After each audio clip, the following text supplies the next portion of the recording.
One to the 2 to the 33. Welcome back to Rise Above TV. Rise above, generate, rise above, extinguish fear, rise above. Yeah, it's Friday night. It's 8 o'clock. This is Rise Above TV. You're in the right place, but I'm afraid it's not live tonight. You got live last week. Remember, every other week at the moment.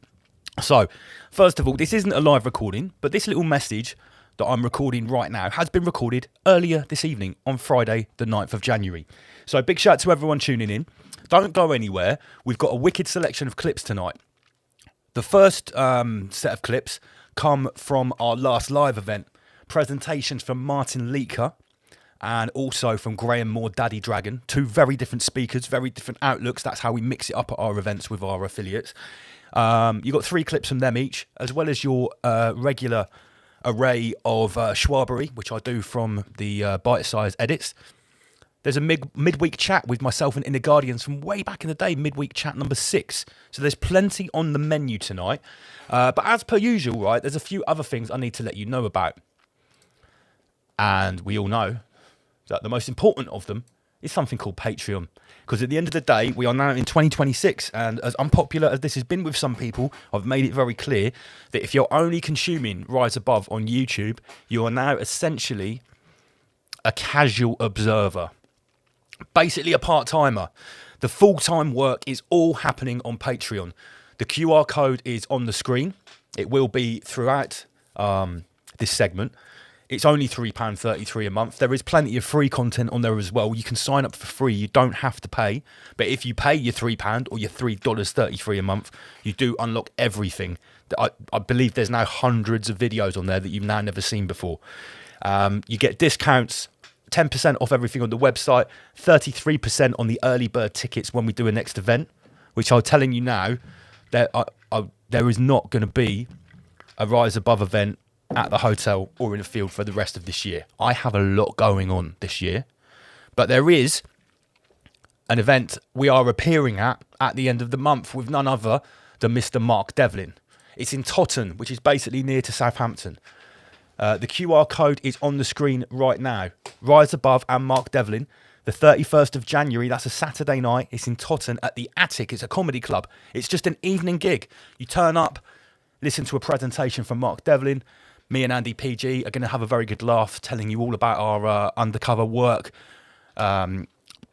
with the Socialist Workers' Party and Bend Over for Communism and all of that kind of stuff, and why we made a decision to do something a little bit different this year and what we found out from it. It's going to be a lot of fun. Tickets are only £12. Get your tickets now. Come and have a chat. Come and meet up with the Ramish community. Come and see a wicked Mark Devlin presentation. What's that? £6 a pop. £6 for Mark Devlin, £6 for Rise Above. It's only £12 for tickets. You can't say any fairer than that. And apart from anything, it's a good opportunity for you guys, the community, to get yourself off the screens and come and meet each other in the flesh. You know how passionate we are about making that happen. So this is your opportunity. Rise Above and Mark Devlin at the Attic on the 31st of January 2026. Now, last week, we played with a new format, which is going to be a thing going forward. Friday nights, the first hour will be on YouTube, and then it will go over to Patreon. Sometimes I will offer it free on Patreon, because obviously we're trying to attract people to our Patreon, right? Sometimes it will be behind the paywall of £3. Last week, we gave it for free, and I gave quite a personal story about my time in Southeast Asia and how it's pertinent to the insight I've got on this big story, which I've been unveiling, to do with cyber slavery, concentration camps, transnational criminal syndicates, and basically a whole new type of slavery and crime, which is pops up post-COVID. Cyber slavery, basically. Now, this is all going down on Patreon. The reason I'm mentioning it now is because the response we've had from it, this is what I mentioned on Patreon this Wednesday as well, was a little bit mixed. Some people were like, holy shit, that's dark, that's really interesting, I never knew anything about that, all that part of the world, please tell me more. And some people were a little bit more skeptical, thinking, is Lance blowing this out of proportion? Is scam call centres really that big of a story? You know, we have sweatshops. Well, I've mentioned to you, right, that this story I'm talking about goes over like 3 or 4 different countries. In fact, 5. China, Thailand, Laos, Myanmar, and Cambodia. I mentioned, and I'm so glad I mentioned it in the first video last week, about a company in Cambodia called the Prince Group. Like a trans-Asian criminal super syndicate, right? Well, lo and behold, this story, which I've been making a big deal out of, oh, you weren't supposed to see that, but it doesn't matter, has now broken to the mainstream. Let me just swap this over. This is yesterday. No, it's not yesterday. Yeah, it is yesterday, Thursday the 8th. Let me get rid of that QR code. It's broke in The Guardian. Chen Zi, the CEO of the Prince Group, has been arrested and is now being extradited from Cambodia to China. So this story, which no one had heard of, which I was making a big deal about, has now broke. It's now in the mainstream media. The Guardian is reporting on it. And what is being called the biggest fraud of all time has been uncovered. If you want to know more about this, you've got to be on Patreon. We did a 2-hour show on Wednesday about it, which is coming out this Sunday, about the Golden Triangle, the special economic zones, Laos, and the concentration camps in Myanmar or Burma. Next week, we are going to Cambodia, not actually going there, in the expose. So the fact that this story is broken right in the middle of it is kind of perfect for me, because it's given credence to the amount of research that I've put into this and why I'm choosing to make a big deal of it and bring it to you. I told you it was going to be an emerging story, and here we are, front page of The Guardian. I was chatting to my mate in Lao today. Big up Cape, a Finnish guy, a Lao native now, Lao family, fluent Lao speaker. And he's obviously one of my informants and people have been telling me about this. And I was speaking to him, and he's like, look, it's in The Guardian. They actually announced that he was from Colombia. He was a Colombian kingpin. Then we clicked on the link, and then they said Cambodian. So, yeah, this big story that no one knows about. You want the scoop? Guys, you need to get onto Patreon. So, enjoy Rise Above TV tonight. We will be back live next week for an hour on YouTube. Word to your nan. Subscribe to Patreon. Get your tickets to see Mark Devlin and Rise Above. We'll see you guys at the end of the month at the Attic in Totton. Enjoy the show. Yeah, word to your nan. And get on Patreon. Don't be a dick.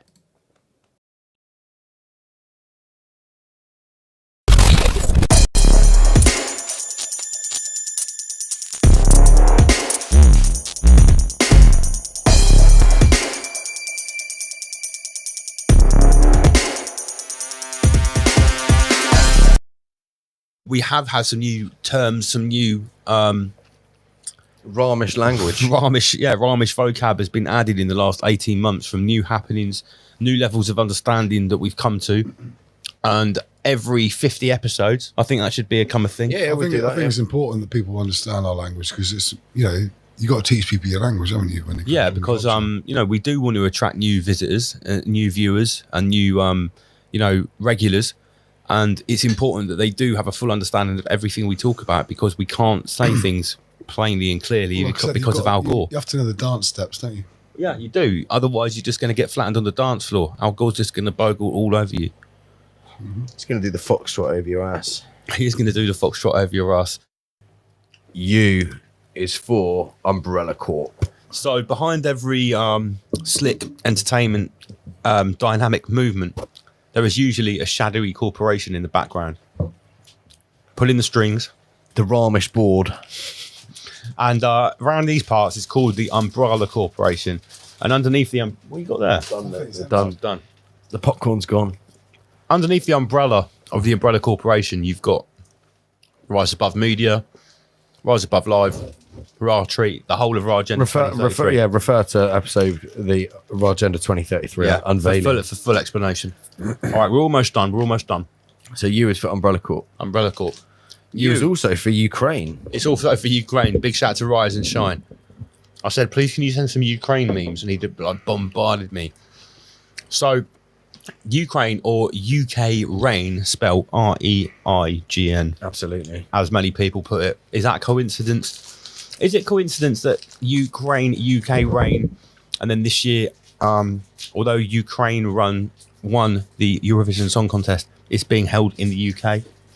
Let me tell you, Stolen my childhood. I'm filling every girls' school in this country. I'm one of the lucky ones. And all they keep saying is how similar the Ukraine is to Liverpool. Very weird. Yeah, really weird. So, yeah, Ukraine. All right. V is for. Have we sail away? Don't say that, otherwise the sex box will come back. Look what he's saying. We've not seen sex box in a while. Yeah, man. Don't start that. Don't bring that in. Don't prime our sex bots. V is for. Any V's out there? Is there any V's that we talk about? I mean, we won't say Vag. The Vag, yeah. Vag, Brixton Jesus, the amount of technical issues. You can't lock onto it. Oh well, that's Rise Above for you. Vile, veil, evil. So, yeah, I don't think there's anything new that's been added to our vocab in the last 18 months with a V. But W is for WEF. no, it's actually for World War 33. World War 33. Yeah, on this it's one, sponsored by the WEF. Sponsored by the WEF. Yeah. So yeah, in the last 18 months, this is a new addition to the vocab. It's W for World War 33. So what the concept of World War 33 is, it's not just like the World War that's probably going to involve America, Russia, and China with tanks and artillery. Yeah, tanks and artillery, like bombs and guns. It's also the war on the essence and the meat suit, the war on each individual, the war on each person's sovereignty, the war on consciousness. The war on the mind, the spirit, everything, the body. Yeah, a war The that's been- occulted war. It's been raging for a long time, but obviously, in 2020, was it 2022 when this World War 33 started? Well, I mean, I'd argue it started in 2020. World War 33. I mean, when the final stage, when the Corona nation, when the Soviet Union was defeated by Putin, and then they declared World War 33 went physical, like a hot war. That's 2022. Yeah. That was 2022. Yeah. So yeah, World War 33 basically turned from psychological silent weapons for quiet wars, epic violence will silence yours. Yeah, it actually turned from that to a hot war in 2022, A bit more physical, and that's traditional when we coined World War 33. Okay, so W's for World War 33. When they made it into statute, they technically made it a criminal offence if they went against any of them rights. So it's not just a tort where you can claim damages. You can then use that and say, what you've done has gone against my Bill of Rights, and therefore you've committed a crime. That's why police officers take a separate oath, right? Which I've already had this out in the High Court, and the High Court have agreed with me. Right? You can individually sue a police constable because it's their individual right. They are the people who take that oath. It's nothing to do with the King. And you can sue them individually, which is what we're doing in the High Court at the moment. So, when you've got all of these rights, you've got to understand, my job is to empower you. My job is not to be at the end of the phone and people ringing me up saying, what do I do here, what do I do? It's for you to read it, to understand it and bring it forward. They don't like people understanding again that they've got rights, constitutional rights, that are secured by the Declaration, private rights, and public rights. That's it. They absolutely detest us standing in front of them talking about this, right? And you can take it all the way to the Supreme Court if you have standing. So if it happened to you personally, you have standing, and as long as you know enough, you can take it all the way to the top and they'll look at it and find in your favour. So again, without going through every element of this, which I don't know how long we've been going for, about 30 minutes so far. I have to be careful with these. 30 minutes, right. So then you've got something called the Act of Settlement. So what I'm going to do is just make sure everyone understands Coronation Oath Act was made by the King without the Declaration of Rights and without the Coronation Oath Act. The King could not be on the throne, right? It was a forward oath.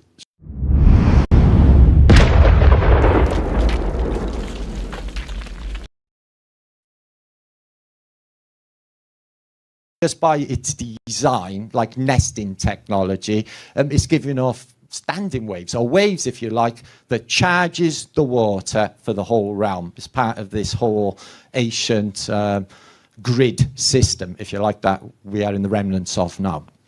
But I definitely think that the world was in a higher state of consciousness. You know, they give us the narrative like through Monty Python, don't they? He must be the king, he's not covered in shit. And bring out your dead, don't they, for these periods? You know, everyone was covered in mud.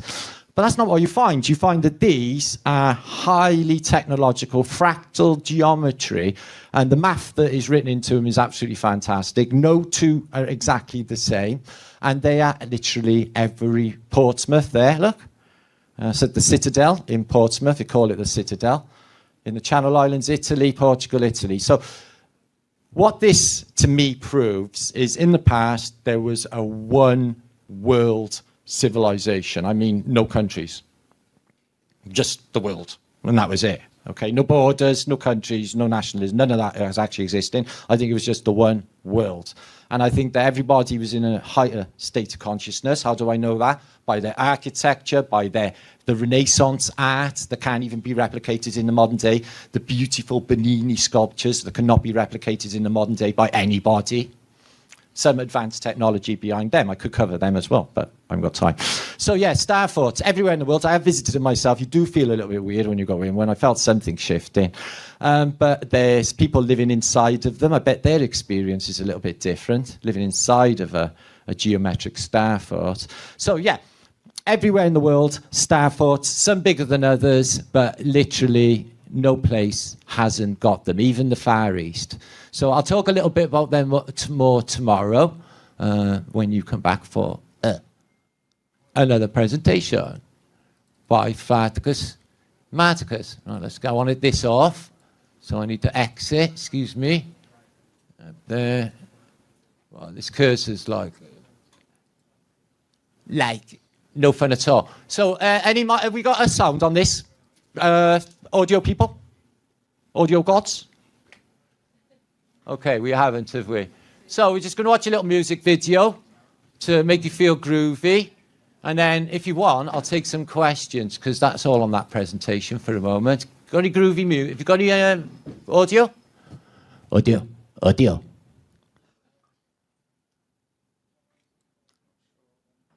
No? Oh, I don't hate it when that happens. Yeah, man. You do it.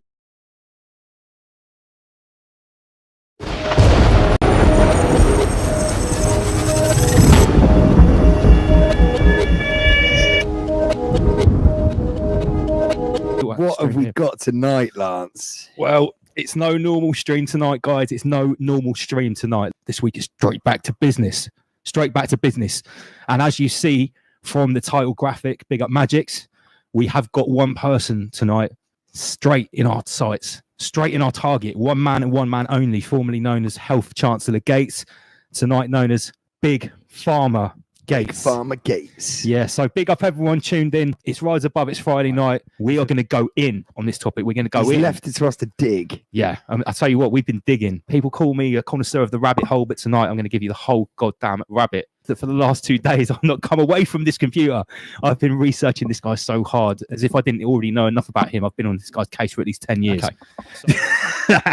Right, let's get down to business. This is the Bill Gates that we love and know. This is the Health Chancellor Gates that we've grown up with in our nursery rhymes. Humanitarian, the philanthropist who loves going around the world to developing countries, war-torn countries, deprived countries, and shoving drugs in little brown kids' mouths. There are pictures of him doing it right here. Here is a man with no medical qualifications whatsoever, literally practicing illegal medicine.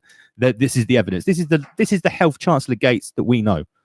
Love, care, compassion for the whole of mankind through vaccination and through forced healthcare, whether you like it or not. That's it. However, tonight we're going to be talking about a different narrative that basically showed you Bill Gates is a busy man. Health Chancellor Gates isn't just the Chancellor of Health. About this claim that this guy is now actually the world, or he's the US's largest owner of farmland. Here we go. Bill Gates, this is from Successful Farming. Bill Gates is about to change the way that America farms. The co-founder of Microsoft and his wife make an auspicious debut on the 2020 Land Report 100 as America's largest private farmland owners. Can I tell you why that's such a big issue? Just that, before we even go any further, that alone, the fact he's even purchased his farmland without him doing anything to it is bad for two reasons. This can go two ways. He can either make it so that the only thing that's being pumped out on that land is GMO, fucked up, biologically distorted crops, or he simply choose not to grow anything on it, and it's his land. No one can make him, which means that everything's going to have to be imported from probably China, which we all know their laws are very different to what they can use whilst they're farming, their practices and fertilizers, herbicides, all that kind of stuff. Yeah, very different to what we can use in the West legally. Yeah, changing the face of food. This is literally it's enforced. What can you do if he owns all the land? What else can anyone do? Yeah. Okay. So here is the Defender, Children's Health Defense News and Views. They're basically speaking out against it, as you should. Bill Gates and neo-feudalism. A closer look at Farmer Bill. He's quietly made himself the largest owner of farmland in the United States, a man obsessed with monopoly control. The opportunity to also dominate food production must seem irresistible. So there we have it, dominating food production. All right, let me kick that one out. We've got lots of Inner Guardians now. Inner Guardians, you're back. All right, is that any good? Is it better? That's much better. Wicked. Right, kick the old one from the studio. Kick guest. Right, okay. Inner Guardians, you are back. Let us know how we're sounding. We've got rid of all the problems, hopefully. So, Bill Gates, neo-feudalism. Gates has a Neapolitanic, like Napoleon, yeah, concept of himself. An appetite that derives from power and unalloyed success. with no leavening, hard experience, no reverses. So yeah, these people are obviously a little bit skeptical about somebody like Big Pharma Gates having the monopoly on US's farmland, I believe. Right, back to Big Pharma Gates, because we are not even getting started on this guy. Here, this is from a real estate publication, March 3rd, 2021. Why Bill Gates is the biggest owner of farmland. So we're getting it from farmers. We're getting it from the mainstream media. We're getting it from the real estate industry. He is the biggest owner of farmland in the US. And that is no small thing. Across 18 states, a whopping whoppers, 242,000 hectares, acres. Cascade Investment is the holding company of Gates family uses. So again, he uses holding companies. He uses proxy companies to own, to invest, and then to hide his influence, which is, you know, exactly what. And they'll manage it as well. Yeah, they'll manage the land. do. Yeah. Here's you know, someone from the mainstream media perspective. Bill Gates owned a lot of farmland. Yeah, but it's probably not a bad thing.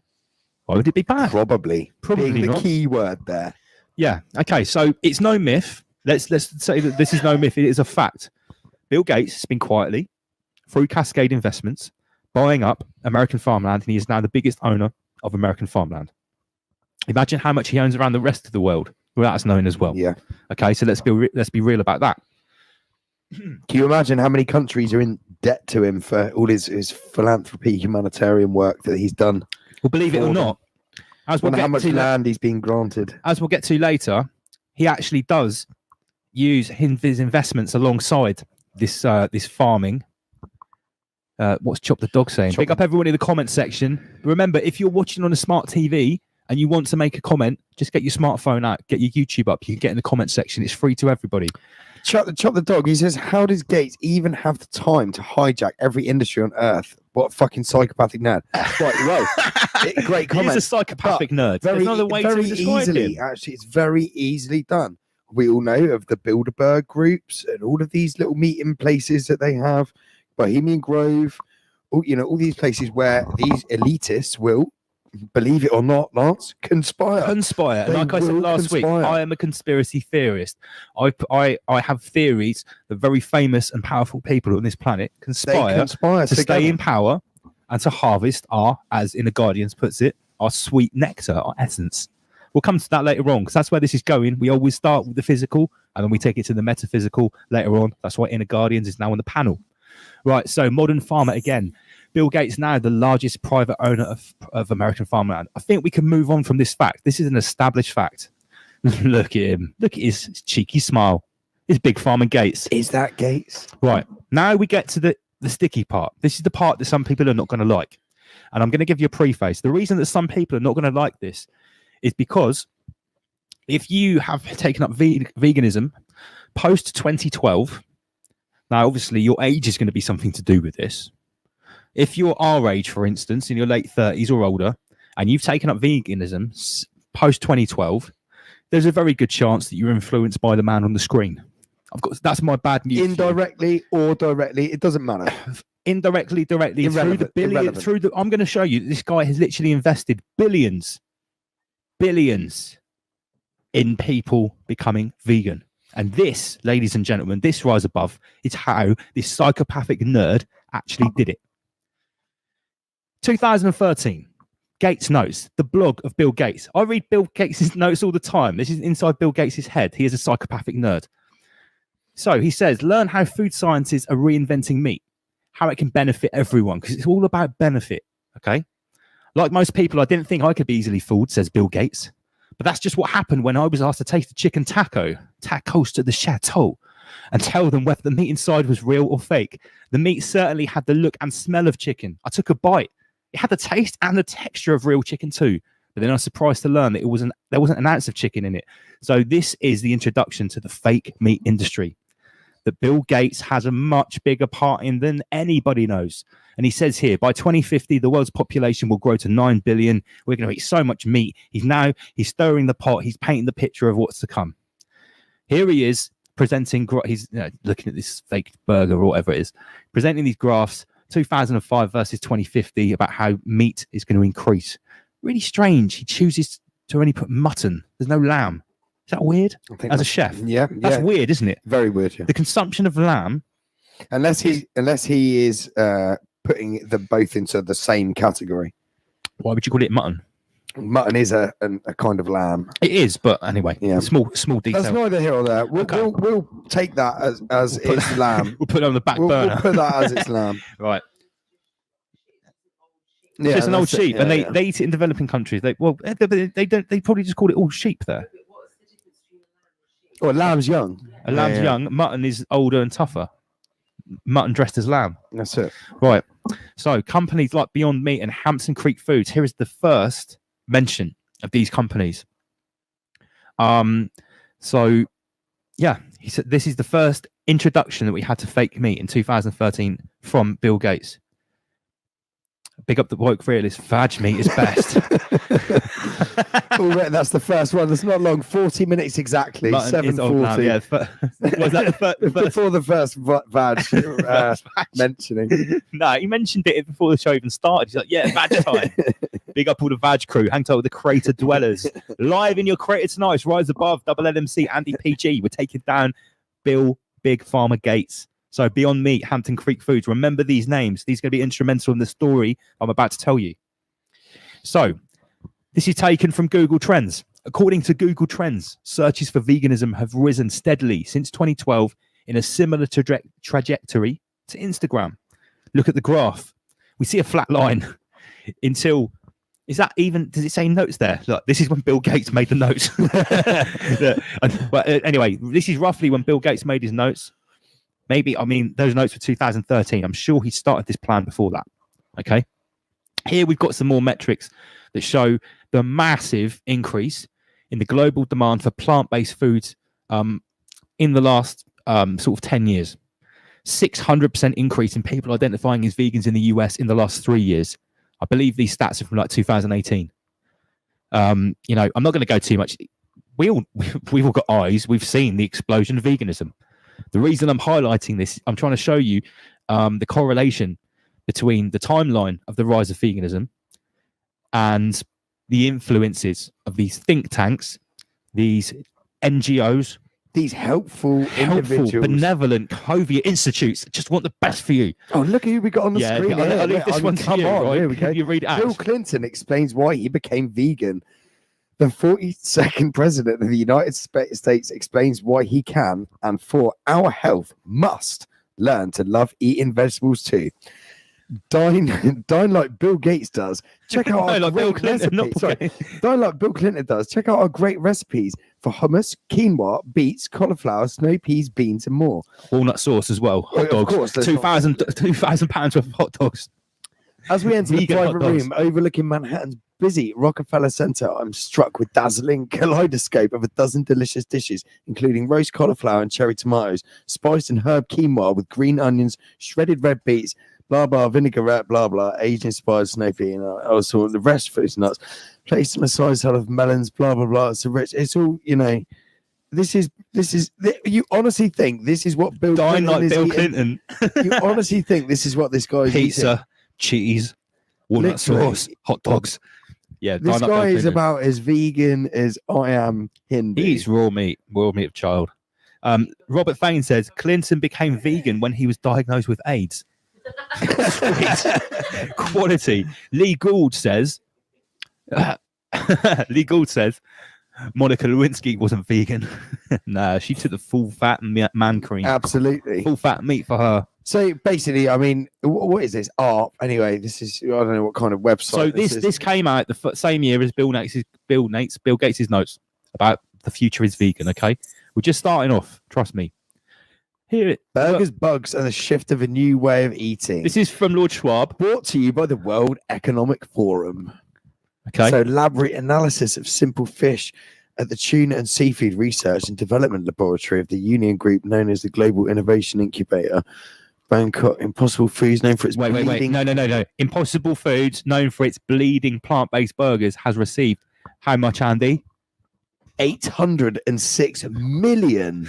From investors Bill Gates, Google, and Reddit founders Alexis Ohanian. Guys, that is so much money. While Beyond Meat, which manufactures plant-based beef, chicken and pork substitutes has secured how much from Bill Gates? $163.6 million. So that's our first billion. That's our first $1 billion that is. from Gates, Google, and Reddit.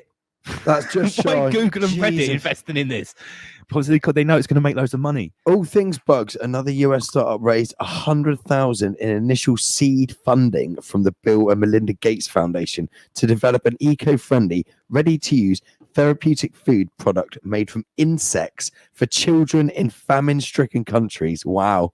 Snowpiercer. Anyone watch Snowpiercer? Where that train that goes around the world after the world. I'm not familiar. It was a film from like the 2000s. After the world is frozen over from climate warming, the rich people built this train that you could buy, and it goes around the world, and the kinetic energy never stops. And some people stowed away onto it, the poor people, and they survive on these black bricks of protein. Right. And they're made from bugs. Okay, bug bricks. Bug bricks, yeah. So this is what Lord Schwab talks Bug about. bars. This is what Lord Schwab wants everyone to drink in the future, just like cricket milkshakes. Crickets are high in protein. They need 12 times less feed than cattle. Because we know that obviously eating beef is like super ignorant, Michael. Can't eat beef anymore. You've got to eat bugs instead. So we see how the picture is being painted. This is from 2016. Here's a good one. Bill Gates funded startup Hampton Creek Food aims to replace eggs. Basically, guys, it's fake eggs. Well, we know in China you can get fake eggs. You seen them? Yeah, so I sent you a video of there's a real nasty video of these chemical eggs. They Made of like silicon. made of silicone and gelatin and weird chemical But the thing stabilizers. is, if you crack them, you can crack them and fry them in a frying pan. And apparently you can't tell. no, they're fake. they do it. They crack them there on the video, and But you can eat these eggs and like you feel full, but obviously they're just silicone. So yeah, so Bill Gates wants to officially start pumping people full of fake eggs. Hampton Creek egg substitute plant product is called Beyond Eggs. It's made from bits of ground up peas, sorghum, and a few other ingredients. I love that, and a few other ingredients. And it's attracting high attention to tech investors, including Bill Gates. Here, why Bill Gates is investing in chickenless eggs. Okay, so is anyone else think? I mean, obviously, I know what everyone that regularly watches Rise Above is already knowing. Any new viewers? Is anyone starting to think, "Oh, this is a bit more than I'm biting off a bit more than I could previously chew here in my understanding of Gates. This is a bit extra." yeah, Because I'm sure not everyone knew how deep he had his finger in so many different pies. which This is Bill Gates's wallet, goes so far into so many different industries. It's quite worrying. he's got like a grand piano made of multiple pies, and he's got 20 fingers in each. We all hand, just know, going like that. money buys power. Money buys influence. Yeah. This guy's got more of that green shit, and he goes to sleep at night, and he wakes up with more and more every He morning. invested $1 billion just in 2 companies. Anyway, we've got so much more. Right, look at this. I would, In the Guardians, please. Yeah, I would even question if he's actually a human. I would say that's a Excellent. debate. The first Right. principles of Bill Gates is he a human? Yeah, absolutely. First principles of Bill Gates. Let's apply the trivium to that. Yeah, is he actually a human being? Let's start. So let's have a look at this graph. This graph here, right? On the vertical axis, I think that's probably percentage of the population which takes up veganism, and on the horizontal axis, we've got a timeline from 1800 to 2000, and this is the uptake of veganism. Look how controlled and how inorganic this graph looks. Can anyone else see it? So in what we call the post-reset era of 1850 here, apparently before 1850 there was just nothing, zero level veganism. We have pretty much a straight line here to the start of World War One. We then have a completely flat line until 1965, 1969, hippie era. The hippie era. Then we just have a steep vertical increase to where we are now. What are these things here that caused this? Or who? Yeah, or who? Were they instances in history? Were they interjections from reports? Well, it says here that the dietary goals for Americans was introduced. That'd be like 1975, I guess. Again, who came up with that? Who wrote that? Who are the names we've had so far? We've had Rockefeller. We've had Gates. All the same But characters. trust me, there are a lot more names than that, as I'm about to show you. Right, let's move on. What's taking place right now has been in preparation for a long time. So quite possibly that was a period of time where all the planning of today was taking place. Sure. Which period of time are you talking about before where the flat line here was at 0? Yeah. Yeah. Oh, yeah, it's just an idea. I don't know. It's just Yeah. an idea. I'm just putting it on the table. Well, that's called according to this graph, that's called the Reform era. Okay. Mm. The Gilded Age, the Progressive era. I haven't heard of the Progressive era there before. So is that Industrial Revolution? Progressive era? Well, it's around the time. No, the Industrial Revolution, I guess, would happen here in the sort of So the late first part. 18. Yeah, right up till the first part. So of yeah, the- I would say look, 1880. I would say progressive era would be the third industrial revolution. Yeah. I'll show you the report that this comes from. It's like the anti-meat manifesto. Right. Oh, I might have skipped ahead. But yeah, these are from this document that are called like the anti-meat manifesto. And check this out. This was produced in I've actually lost a slide. I think it came out in 2018. So it says, while meat has been cherished as a valuable food for most humans during their history, etc., etc., you can see it's going to do the history of meat. But here, the remaining items, why have I circled this? Right here, yeah. The Open Philanthropy Project in 2017 published a series that paints contemporary animal agriculture as mostly inhumane and harmful to humans and the environment.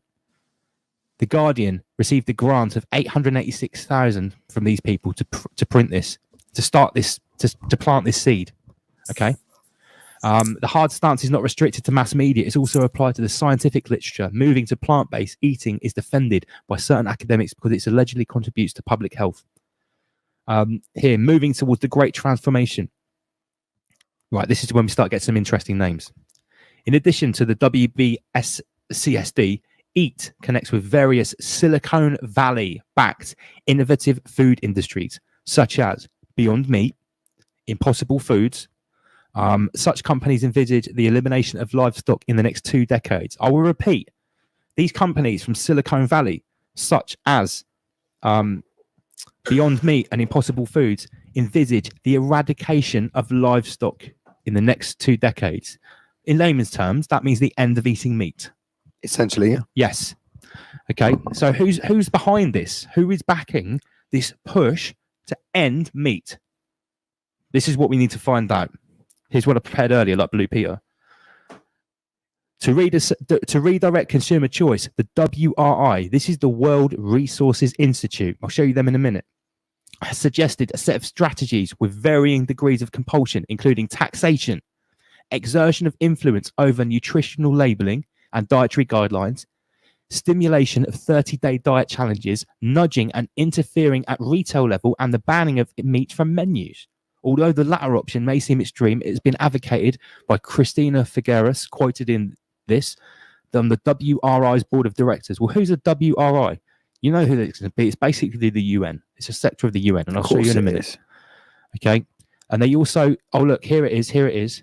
A plea for the total ban of animal products, listen, can be found in an academic study financially supported by the Wellcome Trust.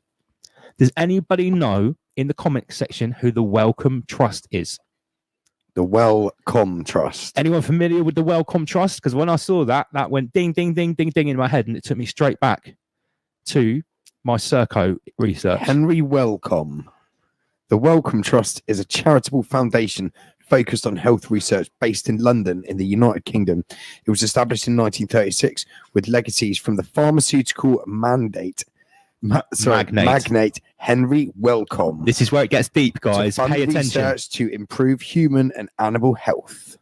So, of course, it's always to improve health. It's always for everyone's well-being. So the Wellcome Trust, they've got an endowment of £26 billion, not dollars, pounds.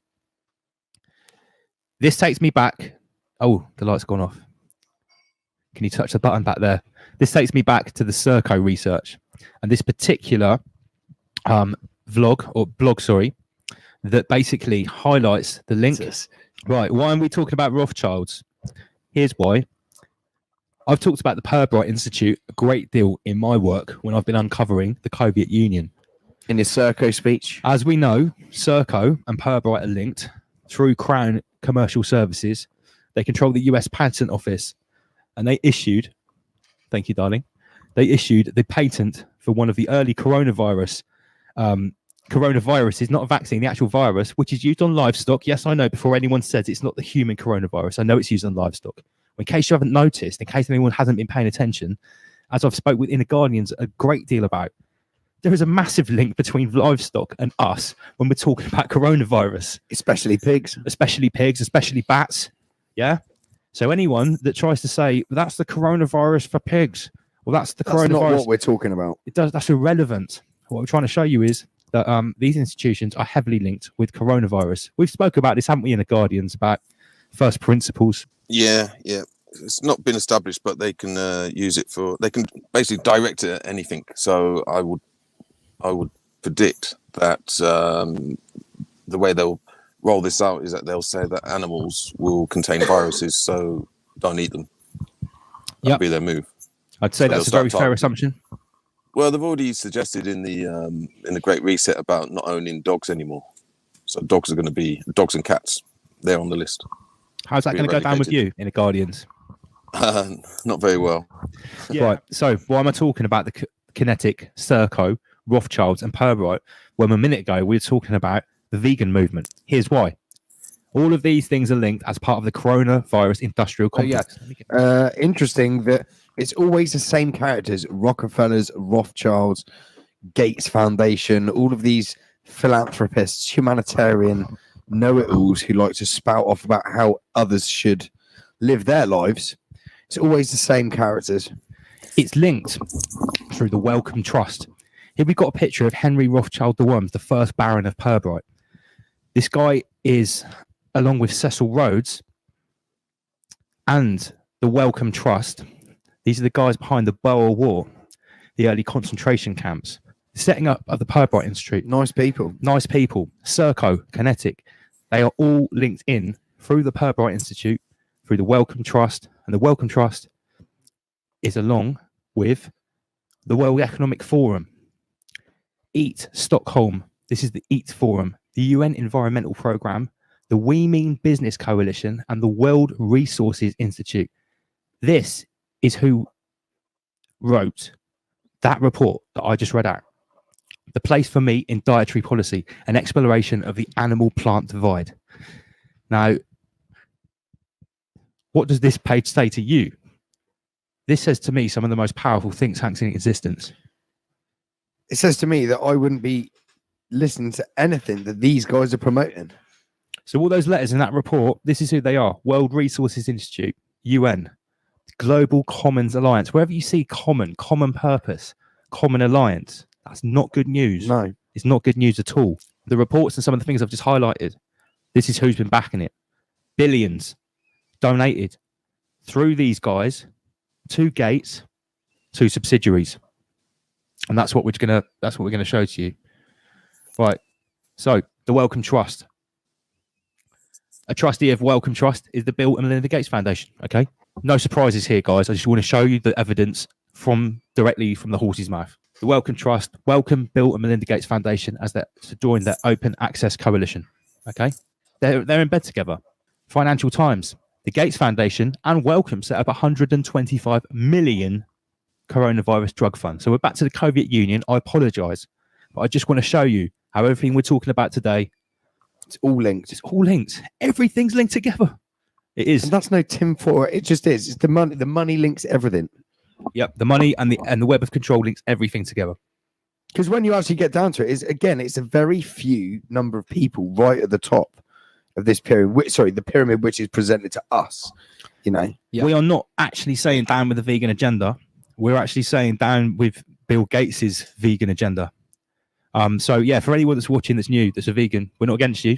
We're not getting to people that don't eat meat. We're not actually talking about the efficacy of that diet. I just want to reiterate that, because we said this earlier on. We're just talking about how it's been funded, being hijacked, being manipulated. But essentially being used to bring in the New World Order. Yes. Why would they be doing this? Why take control of the food chain? Why take control of fake meat, real meat, crops, Land. waste cycle, as we're going to show soon. It's not just about fake meat, believe me, guys. Okay, Well, so here's the world. Just to give you something to think about. Yes. These people are horizontal, so they can only do anything horizontally.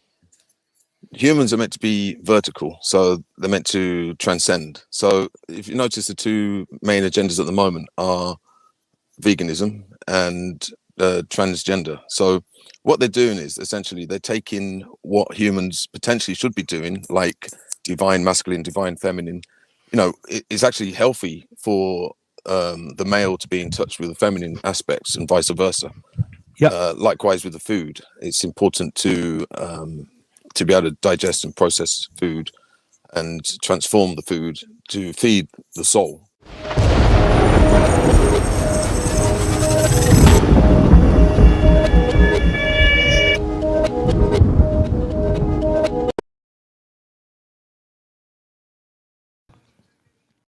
The city's disappeared, right? And there's thousands of people, all in their Sunday best, coming from the direction of the Terminal building. Interesting name, Terminal, don't you think? They haven't got a care in the world. They haven't got no possessions, no bags. They seem to have a designated place to go, because basically there's all these people are just not bothered about the devastation. It's like thousands, in the official now, they're like 4,500 people supposed to be like in there. And what about the quarantine rules after a serious event? They cut cities off because of the spread of disease. And this place was cited as having bubonic plague at the time of the earthquake, coming from Honolulu, apparently. That's one of the conspiracies of why they torched the city. But I don't think any of that is actually real. But anyway, so these people are like ghostly. This is actually one of the most sinister, spooky little bit of movies. And this is what the reasoning is, because them Miles Brothers films, the colour film I just showed you, is only a couple of days before that. And then you got the end of the world. And then all of the buildings are gone. There's no bodies, no people. The roads are basically clear. The trams are running. The generators are still running. And all of these people are turning up in mass. So could it be possible that the official narrative is bullshit and the population of these cities have been eradicated and these are replacement populations? I don't know. I think it's the trippiest thing in the world, guys, to think that these people aren't going to care in the world. You go into the apocalypse, you're going to be crying. You're going to be like, oh man, my city's gone. Yeah. If I went through my city and it was all blitzed, I'm sure I would have some sort of emotional response. But then nothing. They're not even looking at it. They've got a care in the world, guys. So yeah, this is coming up to the civic area of San Francisco. Now, what you got to be aware, right, is apparently this was an earthquake and a firestorm. If you know anything about a firestorm, they reach hurricane, they generate their own vortexes and they get hurricane strength.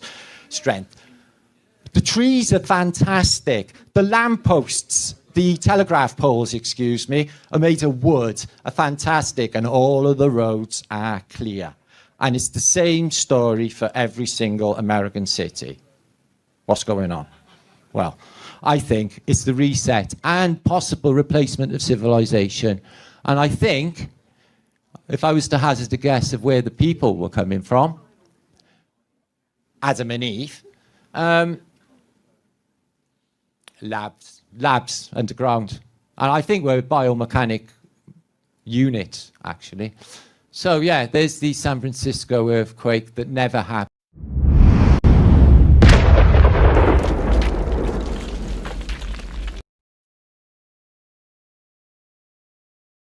King Charles III perjured his oath. Yes, he has perjured his oath, and that's another really important thing about the Bill of Rights, the Convention Parliament, and the Declaration of Rights. Why was it so important? Because they established during that Convention Parliament that the king could abdicate by deed. Right? So I don't know if you know, but the way the king abdicated was he threw the Great Seal of England into the River Thames and rowed off, right, in a rowing boat, right? They captured him in Ramsgate and said, you want him back? They went, no, get rid of him, otherwise we'll cut his head off. So they let him go to France. That's, in a nutshell, that's what it. But so, the basis of what I'm saying to you is that the king has already perjured his oath. That is as serious as treason, right?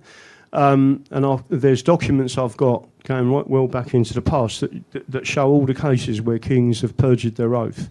And once they perjure their oath, you don't have to. So what I'm trying to say to you is, you don't have to make a formal declaration and write it down. Oh, to my people, I now declare that I am no longer king and all that bullshit. You can do it by deed.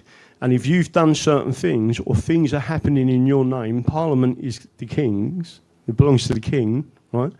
The courts technically belong to the king. Judges technically are the king's judges. They're not our judges, right? But they act separately. And if all of them things add up to he has perjured his oath, so he's gone against the Coronation Oath Act, then he's no longer king. So I don't recognise him as a king. So the answer is, yeah, he's perjured his oath. Because why is he still there is the direct question. Because the establishment itself is supporting him, and the people ain't rising up. The people don't know that he's. It's only when you've got people like me. If I was sitting here with, I don't know, 20 solicitors and barristers, they'll all be shaking their heads saying you're right.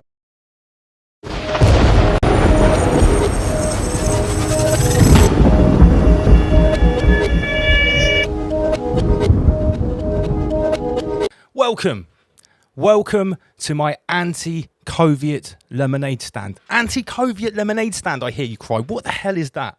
Well, 16 months ago, the Coviet Union dashed away my career and handed me a bunch of lemons. And as I've said before, when the Coviet Union gives you lemons, don't just make lemonade. Construct a bespoke lemonade stand and start knocking out artisan anti-Coviet lemonade. Here is my lemonade stand. It's called Rise Above. By the way, we also serve rabbit too. Sorry, the Prodigy. What's your take on the lead singer? Do you think he was a shaman? Do you think there's something more than what the media told us about the whole story? You know, that whole shaman thing through rave culture.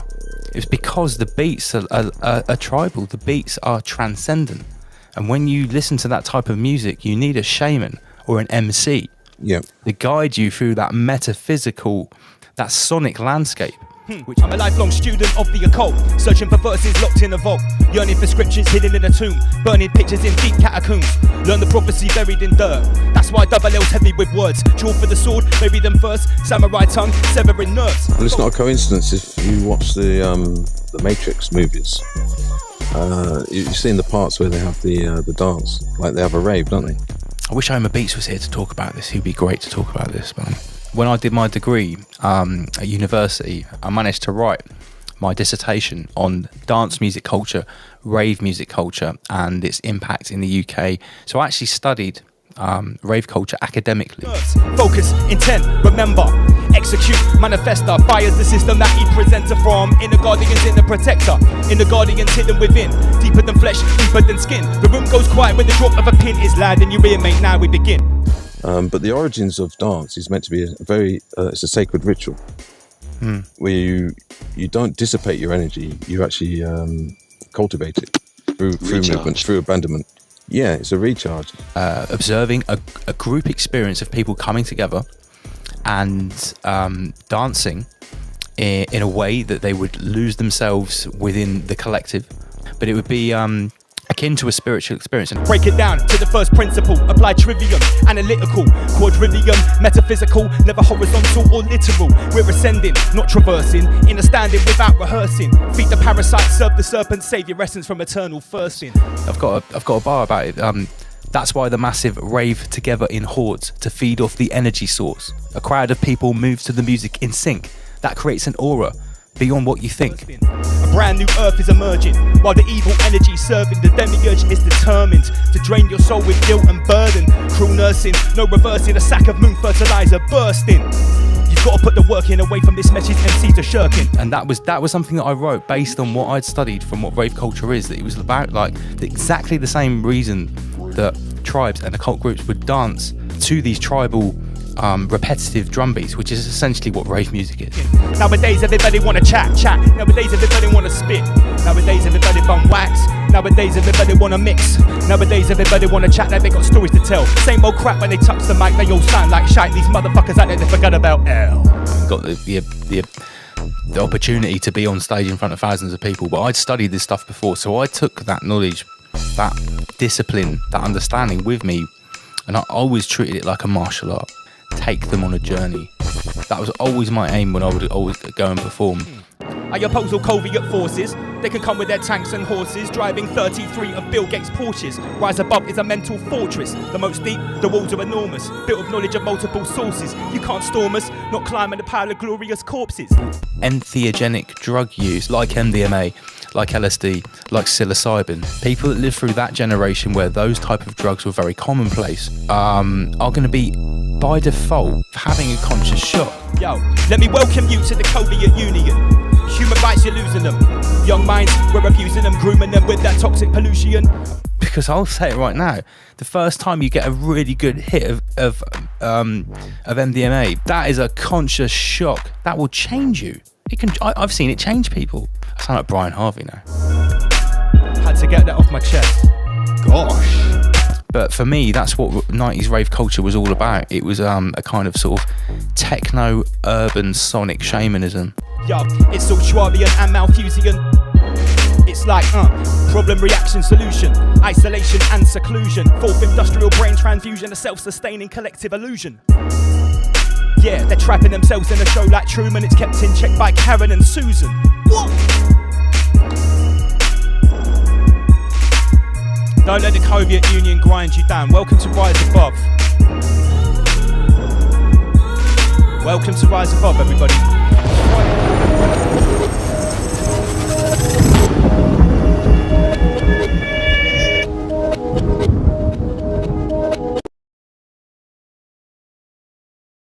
This is a mind-blowing narrative of the events of San Francisco, April 1906. Now, the official narrative is, as you probably know, a terrible earthquake. 5 o'clock in the morning, apparently lasted for 6 seconds, apparently shattered the entire city. Thousands and thousands of people died, apparently. Okay. But what we find when we look into the photographic record is that there was actually no earthquake whatsoever. In fact, the city is all in situ, as you can see here. But what you will get in these photographs is, excuse me, I need to go back this way, is smoke. Smoke screams, actually, and what is happening behind the smoke, one can only wonder. But what is happening is the city is being completely eradicated. I mean, wiped off the face of the earth. This is a massive city. So let me just show you this beautiful photograph coming up now, which is literally a history killer. If I could just negotiate this frigging thing. There you are. Let me just show you the perspective. Now, this is the earliest photograph ever taken of Boston, Massachusetts, just to segue slightly. And you'll see that the city in this period, okay, which is supposed to be like the Wild West in our ideals, is a big city with permanent stone structures. So what's taking the photograph? Airships, because planes haven't been invented at that period. So they are taken and they are above cities in air balloons in the 1860s, earlier even. Okay, so let me just bring that to your attention. Now, this is a priceless image, and this is why. Because they tell us there's even been movies made about it, of the famous Great Earthquake of Chicago. And you can see that the entire city is in situ. Is there, and the city is on fire. So what's going on? They're eradicating cities using fire in America at a certain period of time. You can see that everything is just in situ. The buildings haven't fallen at all, and the evidence that we see for the earthquake looks like blast, looks like explosions. In the official narrative, they do say that they used dynamite breaks to destroy streets to stop the fires. okay, spreading. So they basically admit that they did blow up a lot of buildings. But the city is in situ. So what is happening in this city? Rise above, generate, rise above, extinguish fear, rise above, abstract stillness, rise above, domino, rise above, extinguish fear, rise above, extinguish fear when we generate. Since day one we've been going in militant, not same, oh so different, abstract stillness, no equivalent, double L's flows omnipotent, may I suggest a lyric proof vest, I got a bar that will tear through a chest, cause a massacre from my caliber, your Kevlar can't protect. Anyway, back to the subject, expose devilish acts to the public. I talk topics, they won't publish, instigating cold wars like Sputnik. Observe you with a satellite view, heard the cattle these parasites do. Worshipping the gods of our conquerors, it's a blinded acolyte view. Members of spineless remain reminded, they drink blood and sacrifice you. So misguided, laws are provided to benefit the chosen few. So we rise above and extinguish fear when we generate love. A single candle lights up the darkness, that is the power we all harness. Let's identify targets, light them up, lift them down. Carpet beef, sprinkling garnish. The message, word, power, sound. I don't care if my whip gets tarnished. Split this shit till I'm dead in the ground. Where they pollute your mind with garbage. Do one thing, just hold it down. Rise above when we generate. Rise above, generate, rise above. Extinguish fear when we generate. Rise above when we generate. Rise above, extinguish fear when we generate love. Rise above when we generate. Rise above, generate, rise above. Extinguish fear when we generate. Rise above when we generate. Rise above and extinguish fear when we generate. This is more than 232s in a hook. Do you want lyrics? I write books. Where your head double L overtook with a statement you can't overlook, and I drop rhymes you can't unhear. Plot lines never unclear, and I tell them direct to your ear. I doubt the signs that guided us here. And these lads from lost puppeteers who cut through throats like swashbuccaneers. Call to arms, don't volunteer, or take orders from brigadier. From war and carnage they profiteer. The march goes on till we disappear. It's my duty to interfere, smash them system like chandelier. MCs chat about whips and cars, I rap bars about pyramids on Mars. Another weird subjects, hidden for years, locked in casks. Strap a protective mask, inform your collective war and star. It's a harrowing task, and I'm swimming in fears on a narrowing path. I'm powering past all these bullshit rappers will devour you last, and they're carrying fast. Drop from the top of a towering shaft, push from the ledge of a soaring peak, shoot from the pledge of my war and speak. Close to the edge, the outlook's bleak, frozen breath cause the output's weak. Rise above when we generate. Rise above, generate, rise above. Extinguish fear when we generate. Rise above when we generate. Rise above, extinguish fear when we generate love. Rise above when we generate. Rise above, generate, rise above. Extinguish fear when we generate. Rise above when we generate. Rise above and extinguish fear when we generate.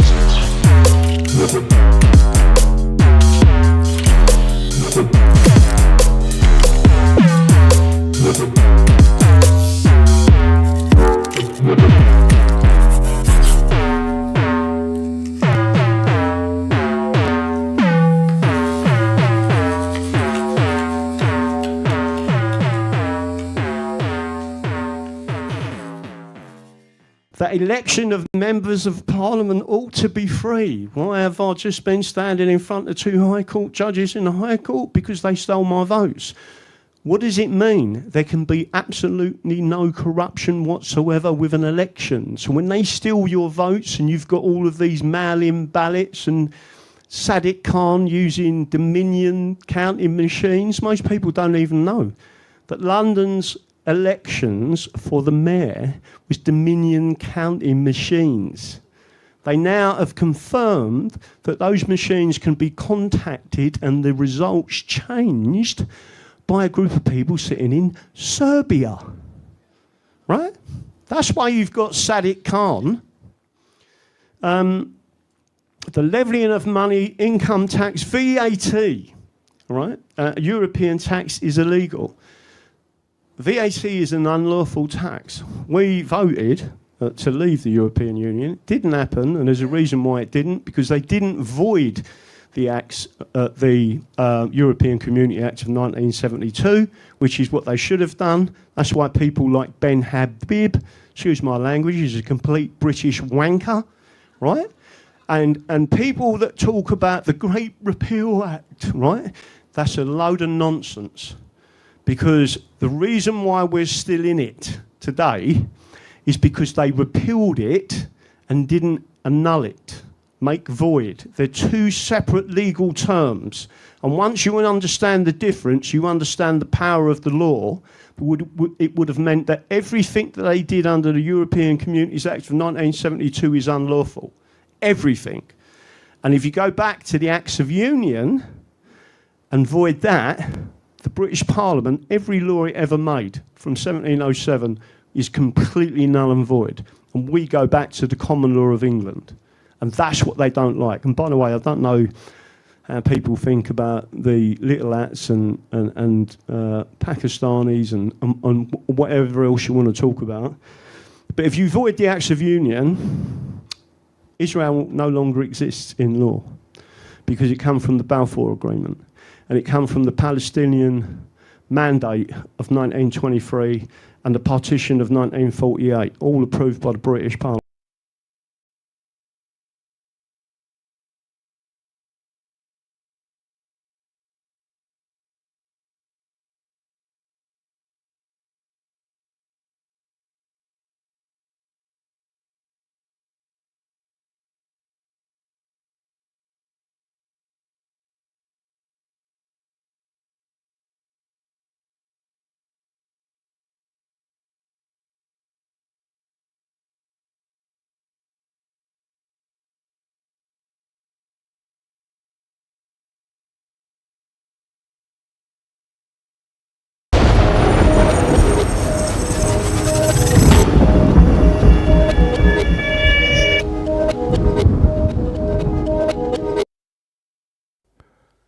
Well. Good evening. You know what it is. Rise above, generate, rise above, extinguish fear, rise above, abstract. It's the midweek chat. Just waiting for Master Lee to turn up. I don't start the midweek chat on my own. No notes, and there's quite a lot to chat already about this week. As you lot, I'm sure, have already gathered. Welcome to Rise Above midweek. Here we got in the chat room already. Sasha English, big up Marky Boy. Thanks to everyone tuning in on Facebook and on YouTube. It's our little midweek catch-up. Here he is. He appears out of the ether. Welcome, Inner Guardians. Salutations. Salutations. Let me turn you up. That's better. And third for elucidations. Definitely, yeah. Whoa. And powerful downloads as well. For both of us, by all accounts. Yeah, I'm still a bit wobbly, to be honest. Mate, I'm drinking red wine on a Wednesday night to actually sort of try and ground myself a little bit. I've hardly slept. Yeah. I've obviously, this is Wednesday, I've written no notes. I've got no notes and I've got no topics apart from the whirlwind of things in my head. Yeah. That's been sort of spiraling since Friday. Is it fair to say that? Yeah, something's been triggered. Something has been triggered. And I mean, I feel like we have potentially opened up some kind of rabbit hole. It's like we've opened some sort of portal that now the 33 is coming through. The Eye of Ra. Yeah, the Eye of Ra has been fully activated. It really has. And I'm sure, we might have some naysayers watching. I think these guys are off their heads. But we also have many other people that have been avidly watching and possibly casually watching. And I know that they've noticed something that's happened in the last couple of weeks that seems to be leaking out into the observable reality around us as well, which is quite startling at times, as you and me have been chatting about. Yeah, well, yeah, it can be very subtle as well. It's always the subtle things that you need to look out for. So we had the show on Friday. It's all about paying attention. Yeah, right. Okay. That's how we pay. Remember, nothing's for free in this realm. There's no credit. No. And the way that we pay is we pay attention. Yeah, and there has been an awful lot to pay attention to. I felt like at times I was having my face held up to it and I couldn't stop watching. But it's like, for me, I mean, it started really on Saturday. I noticed, like, because on a Saturday after the show, I sort of get up at 10 o'clock, a little bit late maybe, have a bit of a sore head, and I sit at the console and I start looking at reviewing the show, maybe editing it and stuff. Yeah. But I just noticed they were just like, okay, the energy's building. There's stuff going on. I knew that the footy was the next day, which the energy harvesting ritual was coming up. Yeah. And yeah, well, anyone look, I'm beating around the bush here. Anyone that follows me on Facebook has seen what's happened to me since the last show. I feel like a man possessed. I feel like the Denying Force has been giving me my own personal show that I have already been given the script to. And so, I know exactly what's going on, and there's just a whole audience of people watching the Denying Force show that have no idea to translate what's going on. Yeah. And then obviously we had the Bread and Circus Festival on Sunday. Now I want to talk a little bit about that because I'm sure you didn't watch. Did you watch it? No, I didn't watch it. I was trying to follow it on social media, so I kind of got the gist of the scoreline. Yeah, but this then is what I did as well. To be fair, right, I should have put money on it because I predicted Italy to win on penalties. Yeah, I did as well. I've actually recorded it in terms of like I've got messages that I message people when they ask me what I thought the result would be. I said Italy on penalties. Now everything that we're talking about at the moment, I've got all the slides for this, but as you know, I don't do slides on a Wednesday night. We have a casual chat. So everything that we're talking about now, we are going to go into much more detail on Friday because I feel like this week has been absolutely monumental. But yeah, I at some points was in the same room as the Bread and Circus Festival was happening on the TV, but I made a very, very conscious effort not to look at it for a second because I didn't want to give it my energy. Now, here's the weird thing. When it got to the penalties, I was in the room and I was still rabbit holing on my small devices in my hand and not looking at the Bread and Circus Festival because I didn't want to give it my energy. But when it comes to the penalties, I knew that we were roughly. I knew from the other people in the room that we were roughly sort of one behind or neck and neck, and it was always, they were drawing out the last bit of essence out of every single moment of that. I could have predicted it was going to go to the last penalty. I mean, I don't watch Bread and Circuses, right? But when I do, it's a big international game, and England are in it. That's the only time I'm ever in the same room as Bread and Circuses, right? Yep. Is it just me, or does that not always happen? That it always goes right to the end to penalties, and it's always in the last bit. It's not like, they have penalties, and the first someone scores the first three, then the other side's knocked out. That never happens, does it? No, it doesn't. It's almost as if the anticipation and the inevitable grief that's coming is being stretched out and extracted as much as possible. You're insinuating that it's by design. Hey,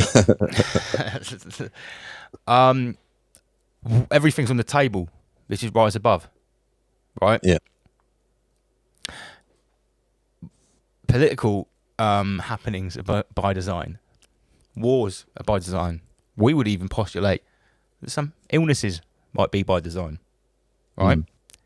We know that in multiple other professional sports, match fixing is rife because there's a lot of money involved. Hey, I'm going to say it right now. I do white collar boxing emceeing. There's not a lot of money involved in that. Most of that's fixed. And there's only a few £100 involved or a few £1,000. When there's a few £1 billion involved and there's that much essence at stake, are we really in a position to think that they're just going to leave that to the to chance? I'm postulating here. I'm not saying anything. Well, you know that these big games can affect the whole economy of a country. Of course. The result. They could affect the whole political outcome of a country by the look of it. I mean, we're going to get onto that next. Because for me, that was just the second part of the Energy Harvesting Festival ritual. So did you experience anything by watching the penalties? Right, sorry, I got totally sidetracked. Right, so I was trying to do my work on my tablet, on my device, and not watch the Bread and Circuses. But at one point, and I think it was 2 shots before we inevitably lost, I looked at the screen, and I knew that we were about to take a penalty, and mate. I literally felt like a fist had reached out into my chest, grabbed a big fucking handful of my essence and ripped it out of me. I could feel my tension, and I was going, and I was like, wait a minute. I don't even like bread and circuses. I know what all this is. What the fuck's going on? It had me. By the grapes. It had me by the grapes, by the metaphysical grapes, and it was squeezing my metaphysical grapes like that. And I know I'm gonna say I've got in control of my third force. I know how this works, and it had me. I was like, fucking hell. Because I don't ever watch it as a point of principle. But I was like, wow, that's how powerful it is. Yeah. That's some powerful bread and circuses. Mate. Indeed, yeah. Well, there's two ways of looking at it. One is like you can have your grapes squeezed unconsciously, or you can have them squeezed consciously. Yeah. Now, if they're squeezed consciously, you've then got a chance of actually drinking your own wine, or the wine that comes from it, as opposed to those that have their grapes squeezed unconsciously. Someone else is drinking their wine. Yeah. Yeah. So I would postulate that a lot of people had their grapes squeezed by that ritual, and the parasite absolutely gorged itself. For anyone that's seen my Facebook post, I'm going to say I was on fire after that. Like I hit the nail on the head with that parasite picture, and even people that like football, I expected a lot of backlash of that post, because there's a lot of people that follow me that really like football, and I'm not saying there's anything wrong with football per se. Okay, I'm talking about an energy harvesting ritual. Well, there's not a lot wrong with a lot of things. It's a case of whether you're the experiencer or the experience. Or the experienced. You have been experienced. Someone has experienced you. Yeah. That's all there is. There's just a difference. Just the quality of your consciousness as to whether you can be the experiencer or the observer. Yeah. Of the phenomenon. Yeah. Now, what happened the day after the big bread and circuses energy feast? I woke up the next morning and the weather was so horrifically bad, I couldn't actually drive to work because the roads were flooded. I couldn't get to I only work 3 miles away from where I live. It's in a built-up area. Physically couldn't get there. I had to drive back and come home. Now, I just had a thought, and I shared this thought with you, and I'll share it with everyone now. I thought to myself, if I was a bread and circuses fan, if I was a Moon's fertilizer sack, just an unconscious NPC or whatever, and I had gone to the energy harvesting festival and literally just spilt my loosh everywhere, I felt like absolute shit because England had lost. There's no more 3 lines on a shirt. I've lost all my energy, and I've drunken 10 cans of wife beater the night before. Now, I am by default going to feel like absolute dirt, right? What would really top it off for you the next morning when you've got to go up? So let's face it, and I'm not going to be generalised here, mostly blue-collar work, labourers, guys in building sites, and loads of people that work in offices as well watch the football. But a lot of those people that were at the football were working people, had to get up at 8 o'clock the next morning, most of them, and go to work in that. Yeah. And now this is going to sound really far out, but I'm going to say it anyway. If I was one of those top horizontalists working for the Dark Occultists, and I was in charge of the administration of this energy harvesting festival for the consumers, the parasite, whatever it is, however we're conceptualizing this. When you have a really good party and you've consumed loads of whatever, when you wake up the next morning, some people want hair of the dog that bit them, they want a little bit more to take the edge off it. Yeah. Or maybe the parasite the next morning thought, oh God, I really gorged myself from their essence last night. Fancy a little bit more. What would really piss them off? Well, that's the type of people that have got access to HAARP, maybe. Just a thought. Yeah, that's why... just a thought. Do you know what I mean? I sent that video. I don't know if you saw it. I sent it, I don't know, a couple of hours ago in the private group. Which one? We've got 6. I can't remember which one. It was the weather manipulation. No, mate. I had to stop looking at my device a couple of hours ago because people are still sending me videos and stuff. And stop. No, I haven't seen it. What was it? Well, I didn't look into it too much, but I sent it to you because I thought you might get a chance to look at it. Okay, I'll review it. I'll review it before Friday because remember we don't bring any external media in on Wednesdays. It's just chat. But I'm going to build a whole slideshow of like covering this week. So yeah, and then that'd be the equivalent of like being a collapsed deck chair on a beach in the rain with an Italian flag or towel draped across it. With a German sat on top of the Italian, a German using an Italian flag as the towel to get the deck chair in the morning.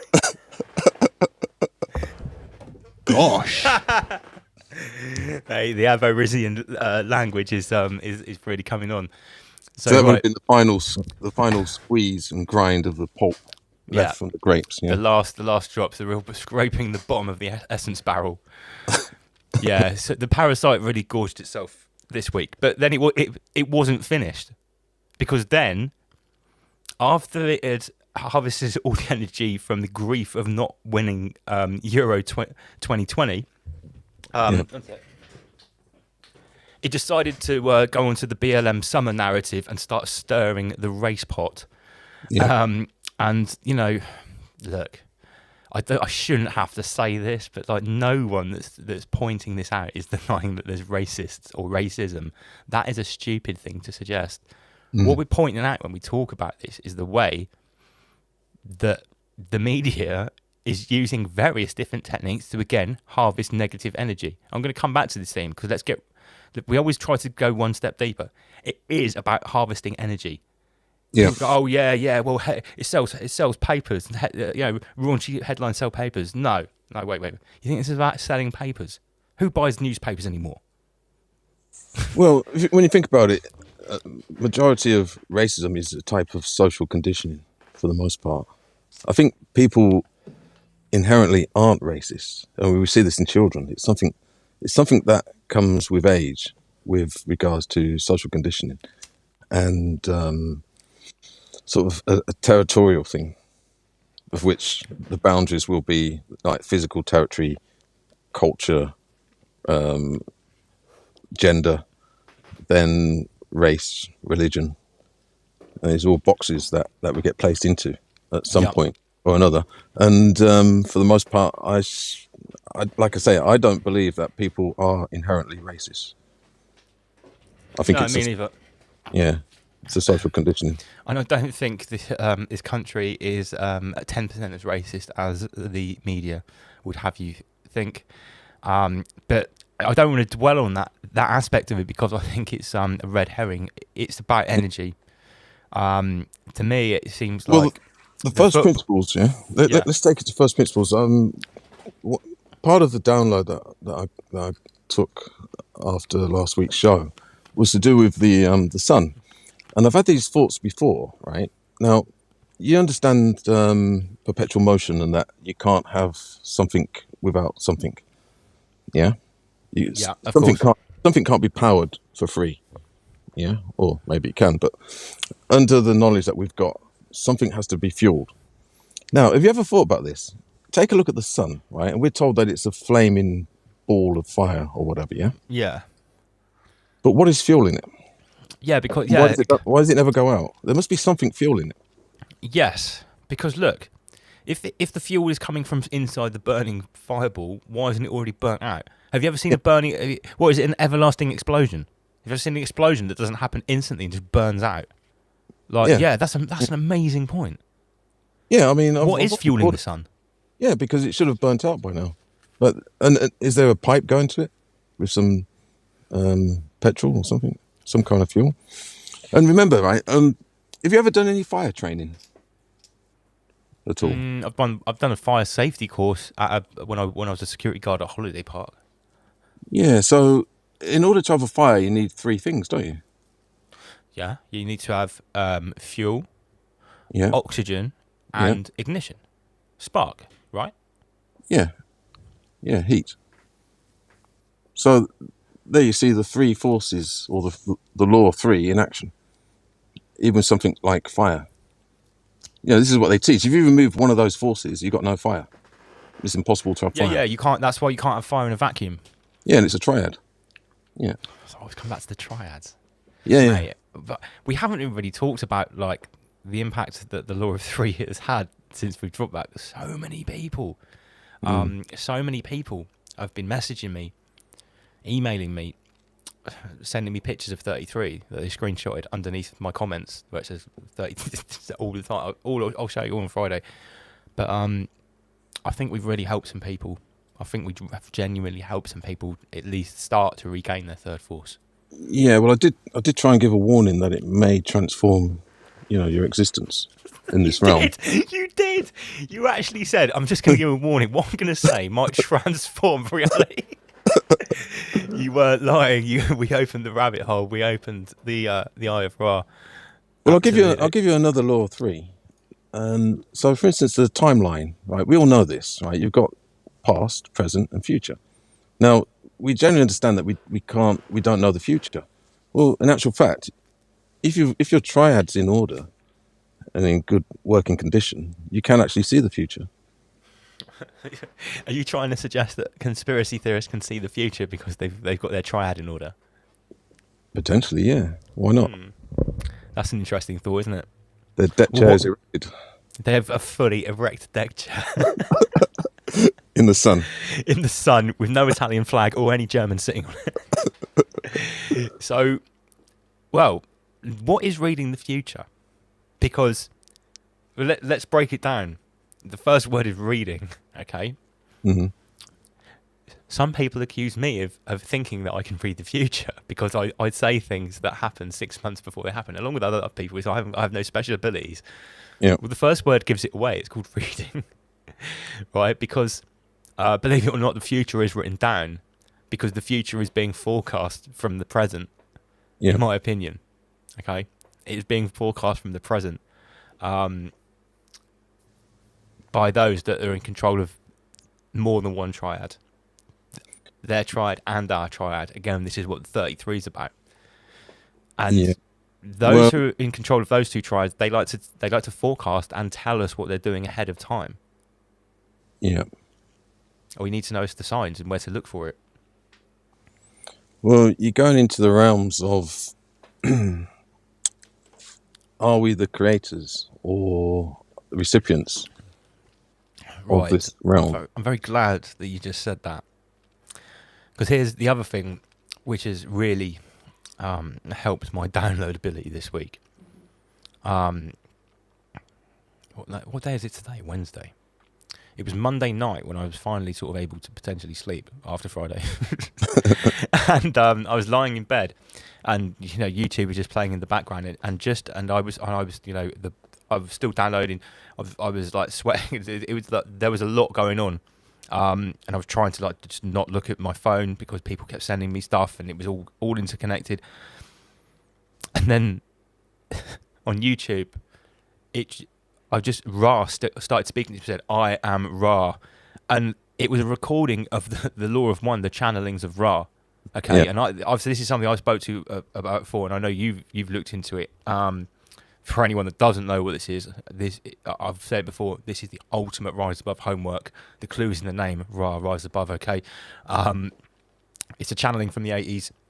I would say it's the closest thing to the undiluted or the undistorted sacred teaching of all existence. But the start of the channeling, he starts it with, "I am Ra." And I was just lying there, so this electronic voice comes on, "I am Ra," and the channeling starts. And to say that I felt like it was speaking directly to me would probably be an understatement. Again, to naysayers and to those who are still only with two forces on the horizontal line, this will sound like the words of a madman. Ra talks about the fact that we are the creator. We are co-creators. Yeah. And Ra Well, we can be. We can be, yes. Yeah. We are not by. We should be by default, but we are not. We're not inherently, but we can be.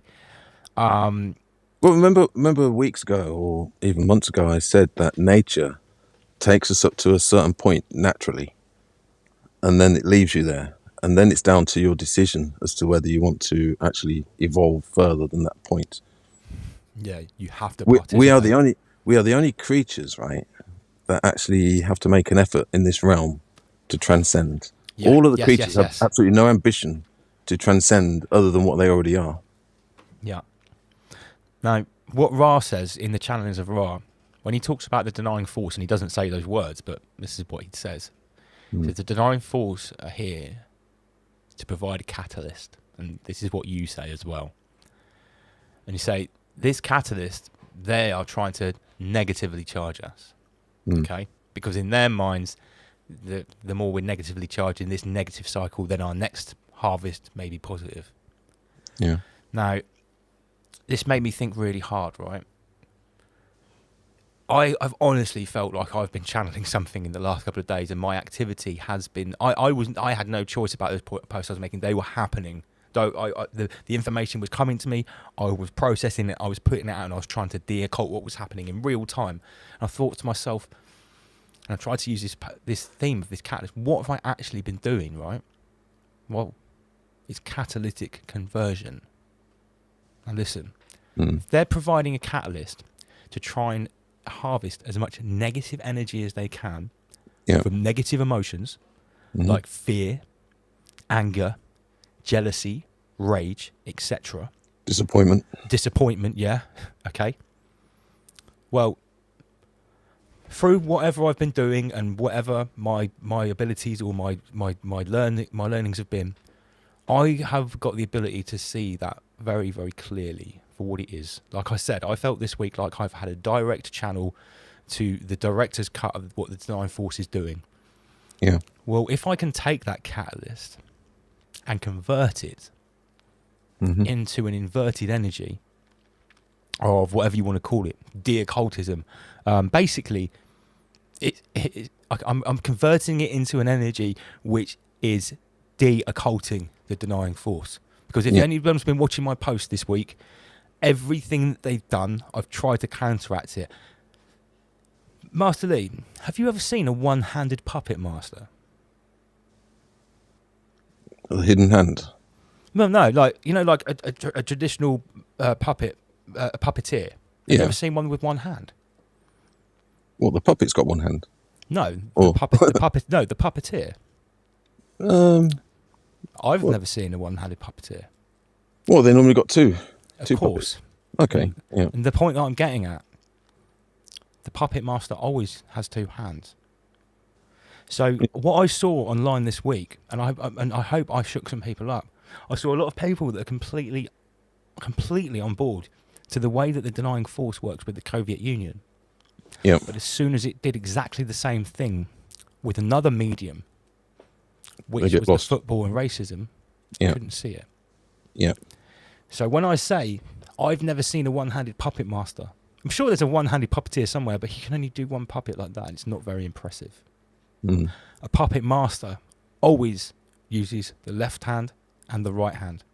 And that doesn't mean necessarily the two opposing forces of one argument, i.e. Tory, Labour, whatever. Red and blue. It means that while you're, it doesn't necessarily mean when it means if you've identified the puppet master's hand over here doing this, well, if something else happens over here, then you should always ultimately assume that that's the puppet master's hand as well, because most of the time you'll find out it is. Catalytic conversion. Well, here's one for you, right? In protection or personal protection. So, for instance, if somebody rings your doorbell, and this is in context with personal protection, technically, you should actually check the back door because it's a distraction. So if there's a commotion... How many people do that? None. No. Nobody. But you do, don't you? You check. Well, it's the command room. It's literally like a foundation principle of personal protection, the art of distraction. Look at how pickpockets operate. Distraction. Yeah. It's it's basics really. When we think about it. It is because again, anyone that's following some of the posts I made, it's not easy. It's not difficult to pick apart. Well, it's not difficult to show that is a puppet master's hand when you look past the very thin veneer. Racist tweets. Bot farms in India. Look. Yeah. Well, it's like I was trying to say last week or the week before that this whole spearing program. They told us it was one thing. It's the old people. It's nothing to do. The youngsters have got nothing to worry about. And then look what's happening now. What are they going for now? Yeah, the complete opposite. Well, because the puppet master's hand is over here with Marcus Rashford and Raheem Sterling and that. They've made those guys out to be saints, and then they've just fed them to the lions. It's mental when you realise how this works. But you know, this is also embedded in the occult and the esoteric teachings. The whole thing about as above, so below. Yeah, that is actually used against the vast majority of the population and occultists. As above, so below. Think about it. Think of the pyramid. As above, so below. In actual fact, it should be as below, so above, or as within, so without. Now, this is the greatest trick of all time. So we automatically assume or say quite happily, as without, so within, as above, so below. But when you actually look at that in itself, what is it telling you? It means that you're the effect, not the cause. You can be manipulated from above. Yeah, from without. it automatically puts you at the bottom of the triad. Yeah. It puts you at the bottom of an upside down triad. Yeah. Yeah. And there's lots of occultists that don't even pick up on that. Because at the end of the day, let's face it, the dark occultist, the real dark occultist, or the negatively charged fourth dimensional entities, as Ra would call them, that actually walk the earth as humans, Mm-hmm. they are slaves. They might be doing service to self here in this realm. Yeah. But the reason that they're having to do 95% negatively charged service to self is because they're serving a master who demands it. Mm. And they will ultimately feel the karmic effects of what they do as well. Oh, I feel so different after recharging on the Law of One this week. Honestly, I feel ready to become man number 4 now. Absolutely ready to learn the fourth force. Absolutely ready. Yeah, I mean, these numbers, they keep coming up. I mean, what dimension do they say we live in? The third dimension. Third dimension. Yeah. Is it coincidence that it's the third dimension? No. Law of 3, triads, No. 33. Everything is everything. We already know these truths. It's just that we just don't really know how to approach them or how to look at them. I was saying to the missus earlier on, I was saying, like, Lee is the greatest teacher that's never taught me anything. All he's done is, and you know what I mean when I say that. Yeah, You have obviously taught me some things I didn't know before, but the greatest things you've ever taught me are the things that I already knew that I forgot. You're the greatest reminder of all time. Well, yeah, I said ages ago about there's many different ways of teaching people, but there's two fundamental ways. One is that you teach somebody as though they don't know anything. And the other one is that you teach them as though they do know it. They just don't remember how to do it. So you just remind them. So one is teaching from a kind of negative perspective. The other one's teaching from a positive. So I use the latter. So with my students, I work on the assumption that they already know what I'm about to teach them. I just need to provoke or poke or... Provide the catalyst. Yeah. Provide the... and this is what the denying force... See, the denying force can actually be very useful if you understand how the laws work. Yeah. I literally was activated by the catalyst that the denying force provided me this week, which started probably on Saturday night before Bread and Circuses. That's when I started to feel like I was in full flow state. I wasn't even using the fire system anymore. The fire system for me is a day-to-day system of recognition and activation. Focus, intent, remember, and execute. Those are all conscious decisions put into hierarchy, put into a linear pattern for maximum effect. Well, when the denying force started to really present itself to me on Saturday evening, when I was just looking, I sit here with all these screens. I have all these screens for a reason. It's so I can take in more. I'll tell you what, this week, if I had 2 keyboards and 4 arms, I could have really done some damage. But when it started charging me, especially during the Bread and Circuses on Sunday, I really felt it. I literally was in flow state. The fire system was way back there, and it was just happening. I actually felt... not that I didn't feel in control, but it was something that was happening. And then Richard Branson's happened. Just to top it off, after the energy hub. Well, It's it was another coincidence. Yes, it is. Let's put it like this, because once the bread and circuses and the race baiting energy harvesting is finishes, it was like, right, let's stop. We've got all the negative energy now. Let's get a bit of fake wonder and awe. That's what it felt like to me. On the verge of galactic. Did you see the video that I sent about the altimeter? Yeah, I did. Yeah. About how the feed cut. Yeah, was it Harry that sent that to me this morning? Someone sent that to me this morning. Like, you know, when I was trying to stop the downloads, I woke up at like 8 o'clock this morning. Lance, look at this, and you know, my phone has been like an Uzi 9mm today, just with the notifications going off. People sending me 33. So yeah, Branson, he's flying up in his spaceship, and at 2 minutes 30, so that's 2 3s, or roughly just after 2 minutes 30, the screen starts shaking, and the altimeter suddenly goes to 0. Yeah. But if you look at the last number on the altimeter before the screen, something happened to the stream. There was a bit of glitching, and the altimeter clearly went 0. The last number on there was 179,000 feet and something. It was on there for a millisecond. Yeah. So what? If you Google how many miles that is, it's 33. It was 33.9 miles. Yeah. No. No. There is a certain student. Are you surprised? No, I'm not surprised at all. Okay. But there was one rather reluctant student of the Aborisian Mystery School. He sits at the back of the class and he pretends not to listen, but he does. He pointed out, we'll call him Des, because we don't want to like dox people online. Des Beddoes, we'll call him. Des is very interested, but he's also super skeptical. As you know, we've been interacting. I've been interacting with him for a long time. I've known the guy for a long time. You've been interacting a little bit. Yeah. He said, "Well, that's not a bad thing, you know." No. I invite skepticism, because for people that are sitting on the fence, there's no point in me just preaching to the choir.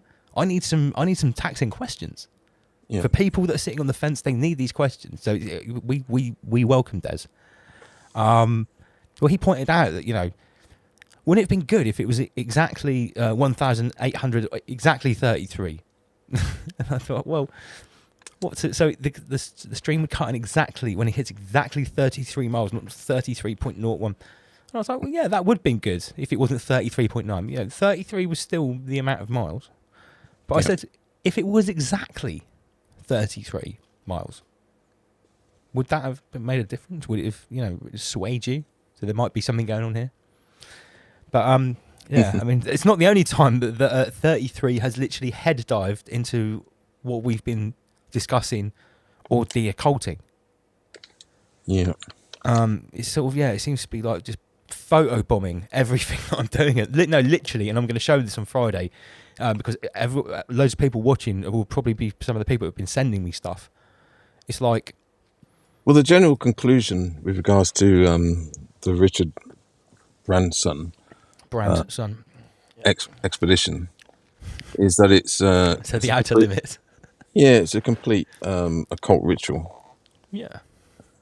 And they're kind of, I mean, personally, I don't think they actually did anything of the sorts. I think they just went up and back down again. Well, he probably just did what they do every time they go up and do one of those flightless flights where you simulate weightlessness. They've been doing it for decades. You go up to the edge of the atmosphere and you nose dive down so everyone feels weightless. Whoa, we went to space.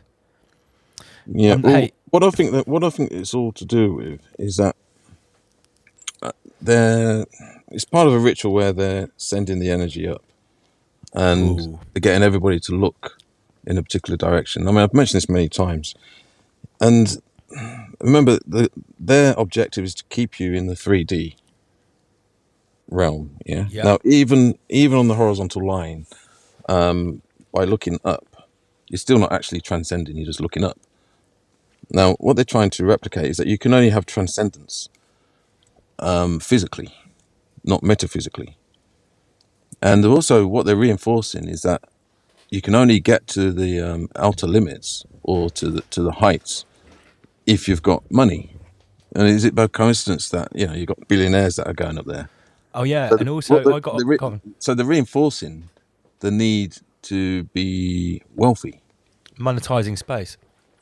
Well, they're monetizing transcendence because it's only for it's only for the wealthy elite that can reach such heights. Now, if you notice, they're using the mantra of like this will be accessible to everybody at some point. Everyone's got 33 million bitcoins. Well, they're saying that they're doing this so that everybody can go up there one day. But I think that would be just, of course, are we really going to be floating around, the outer limits of the atmosphere? I don't think so. I think they're just using a precursor for the synthetic upload or the augmented reality or AI. Artificial reality with regards to like headsets. I did mention this in one of the groups. Yeah, you did. You like, what's the point in spending all that money and risking going up there and burning all of that fuel, right? Okay, let's think about it. We are supposed to be entering this new zero carbon universe, whatever. Yeah. Zero carbon universe. But everyone's going to be going to space, and like, because we know how much like fuel it takes to get out of the atmosphere. That's a lot of combustion. Yeah. It would be much easier just to put some goggles on, wouldn't it? Yeah, which is what they'll do. I mean, would anybody know the difference if you're putting some kind of pod and put a headset on you? I mean, it did actually cross my mind. I mean, this is reaching a little bit, but this whole thing about covering your face and wearing a mask is in preparation for augmented reality. So mate, nothing's reaching anymore. Nothing's reaching. So, in a few years' time, I mean, look, they've got to ease us into it slowly. The notion of covering your face as being a virtue or a great thing, and that offers freedom, is just one step away from them saying, here you go, here's a headset, stick this on, or a helmet, put this on. You're going to go to the outer limits. And would you know the difference? I've already showed Earth 2. I showed you Earth 2, the synthetic universe that is already created, and people are buying real estate there. I showed it 6 weeks ago. It's been a big thing this week.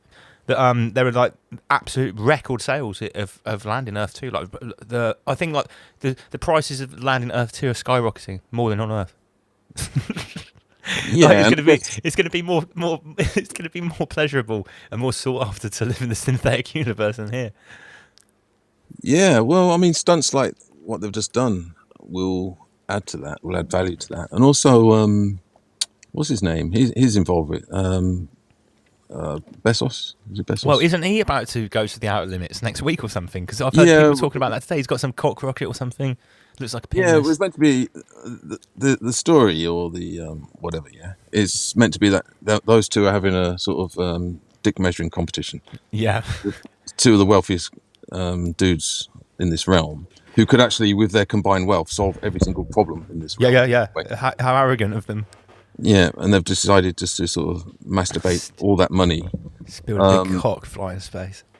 Yeah, and also that's symbolic with these kind of things that go up into... I have an excellent meme. I have an excellent meme about this for Friday, by the way. About why Richard Branson's still a virgin. You might, yeah. Oh, I won't ruin it. It's really good. Okay, yeah. I'll stand by for that one. Yeah, he didn't make it. He's still a virgin. Yeah. But anyway, yeah, I mean, look, was it a coincidence that all these things coincided all at the same time? I just feel like... Do you know what I was thinking earlier on? I remember back in the day when I would do... I rabbit hole every day. I still do. I did, and I still do. But back in the day when I wanted to expand the breadth of my rabbit hole, I would have to really sort of sit down. I'd write a list of all the different subjects gone through before, the books I'd read, the websites I've gone all the way through, the researches that I'd finished with, and I'd actually have to search out the knowledge. I'd have to like go onto forums, ask other people about new avenues of investigation to learn new things. Now I literally just have to switch on the Denying Force channel, and it's like it's every day it's throwing things in my face. Yeah. But Well, I would barely you even just have enough reminded time me. to do any background reading anymore. Yeah, you just reminded me of something. So the modern or quantum occultists, as I call them, they're sort of saying or suggesting that this Richard Branson activity that happened the other day is all to do with high altitude thinking. So literally, they are showing us what we're meant to be doing. So, for instance, we all know that saying. I mean, I'm probably going to butcher it now, but it's something to do with you need like a higher level of thinking to solve a problem. So you can't solve a problem on the same level. You can't solve a problem with the same level of consciousness that created it. Yeah. Yeah. So you need high altitude thinking. Yeah. Which actually creates a triad, by the way. So it's symbolized in the shape of the pyramid. So your level of thinking is raised. So that means that you've got high altitude thinking. Then you can look down at the problem and solve it. The solution. Remember, I said the solution is always in the elevated point. Change your attitude. Alter your. No, wait a minute. Alter your attitude and change your altitude. That comes from one of our fans, Diego Sanchez. Okay, yeah. I really like that. Change your attitude and alter your altitude, and the altitude. And it doesn't mean about being higher than other people. It's not about a hierarchy of who knows more. Because that's another thing. They say, mate, oh, you rise above. Oh, you think you're above everyone else. No, not above everyone else. The only thing we're rising above is the denying force and the effect it has on us. We don't want to be a reactor. We want to be creators. And that's what it comes down to. And this is one of your mantras. Reactor or creator. The teacher of my teacher, he used to say to his students something along the lines of, we're bipods. We stand upwards. We stand erect. We're not worms or slugs that crawl along the floor horizontally. We are meant to be upright beings. And it's not by accident that our brain is at the highest point. We could have our brains in our feet. We could imagine having our eyes, in each toe or something like that. Yeah, imagine that viewpoint. Well, I should imagine there's quite a few people that volunteer to live life in that way with 2 pairs of socks on and big boots. What a meme. I hope Virus Man is watching. It's good to know that it's like you say, a consciousness factory. We put ideas on the table, and then we have members of the team watching that. It's like, right, yes, that's a meme. That's a meme. It's good to have Virus Man back. You need a meme jingle. Oh, yeah. There's a lot of new jingles coming. I said I was in the studio this week. Oma Beats. You need to get those jingles sent over to me. Wow, we've got 100 people watching on a Wednesday. Soon, Wednesdays is going to be as popular as Rise Above Fridays. I can see it coming. I need this Wednesday as like an anchor point, because if I didn't have this conversation now before Friday, I think like this conversation is me downloading my download. You know what I mean? Yeah. Yeah, I can't believe the next show's in 2 days already. It feels like I don't know what it feels like. Well, look, I mean, we're living in an asylum, so this is almost like a counselling session. Absolutely. The Friday night where like the patients can sort of it's group therapy. That's what it is. Yeah, a group hug. No, yeah. But look, right? These are cult groups, esoteric groups. That's what they do. They meet up once a week, once every 2 weeks, or once a month, and it's literally like a couple of hours of sanity before you go back into the asylum. Yeah. Well, we're just a dear cult group, aren't we? Because like anyone can watch this show. You don't have to like know a secret password. No.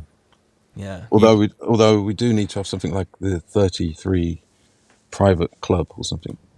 Oh, what? No, 33 club. No, that would go against our whole ethos of being the occultists. Yeah. But maybe there should be. I feel like there should be like an initiation pool, because like I do worry sometimes, right, for brand new viewers, because now we have surpassed level 33. It's gonna be show 35 this week. I'll tell you what, I don't know about anybody else. My life has changed since episode 33. Absolutely. I feel like I've absolutely 100% regained my third force. But yeah, I do worry a little bit for brand new viewers who are noobs. Have you heard from Comprehend? Oh, yeah. We were chatting today. He's asking for links. He's like, can you send me some links of what we were chatting about? I was like, what do you mean of what we were chatting about? This is Rise Above. What do you want, the Akashic Records in a link? No, big up Comprehend. It's okay then. It's okay. Oh, no, he's okay. No, mate, he's great. He's been bigging us up. He's cut some little clips out of the show, posting them up. He had a great time. Yeah, shit, we didn't even... That's the first thing we should do on a Wednesday is recap about like last week's guest. We didn't even get a chance to do that. He was a fantastic guest, and it was really good to see someone's our hole open live on air, just a little bit. He was already open, but we put the shoehorn in there and opened it a little bit more. Yeah. No, it's very good. I was actually looking at some of his stuff, and I was really impressed. Yeah, Mate, no, he's really talented. He's really truly talented. great rapper, mate. Like my missus isn't really into rap, and she's like, yeah, I mean, he's got like his historic references. He's deep. It's funny. It's like it's not like he's a little bit cheeky as well, and he's really good. It's like he's really like telling a story, he's painting a picture. You know, I study creative writing. It's my thing. You know, and I thought it was very artistic, very clever the way he did the. He was collecting those Barbies and he filmed himself. Oh collecting yeah. it. And then he rides around on that tricycle thing. Which, yeah. No. He's got it. All of the everything. He's taken all the boxes. We Rise Above fully supports Comprehend. Rise above, generate, rise above, extinguish fear, rise above. Hope he's watching now.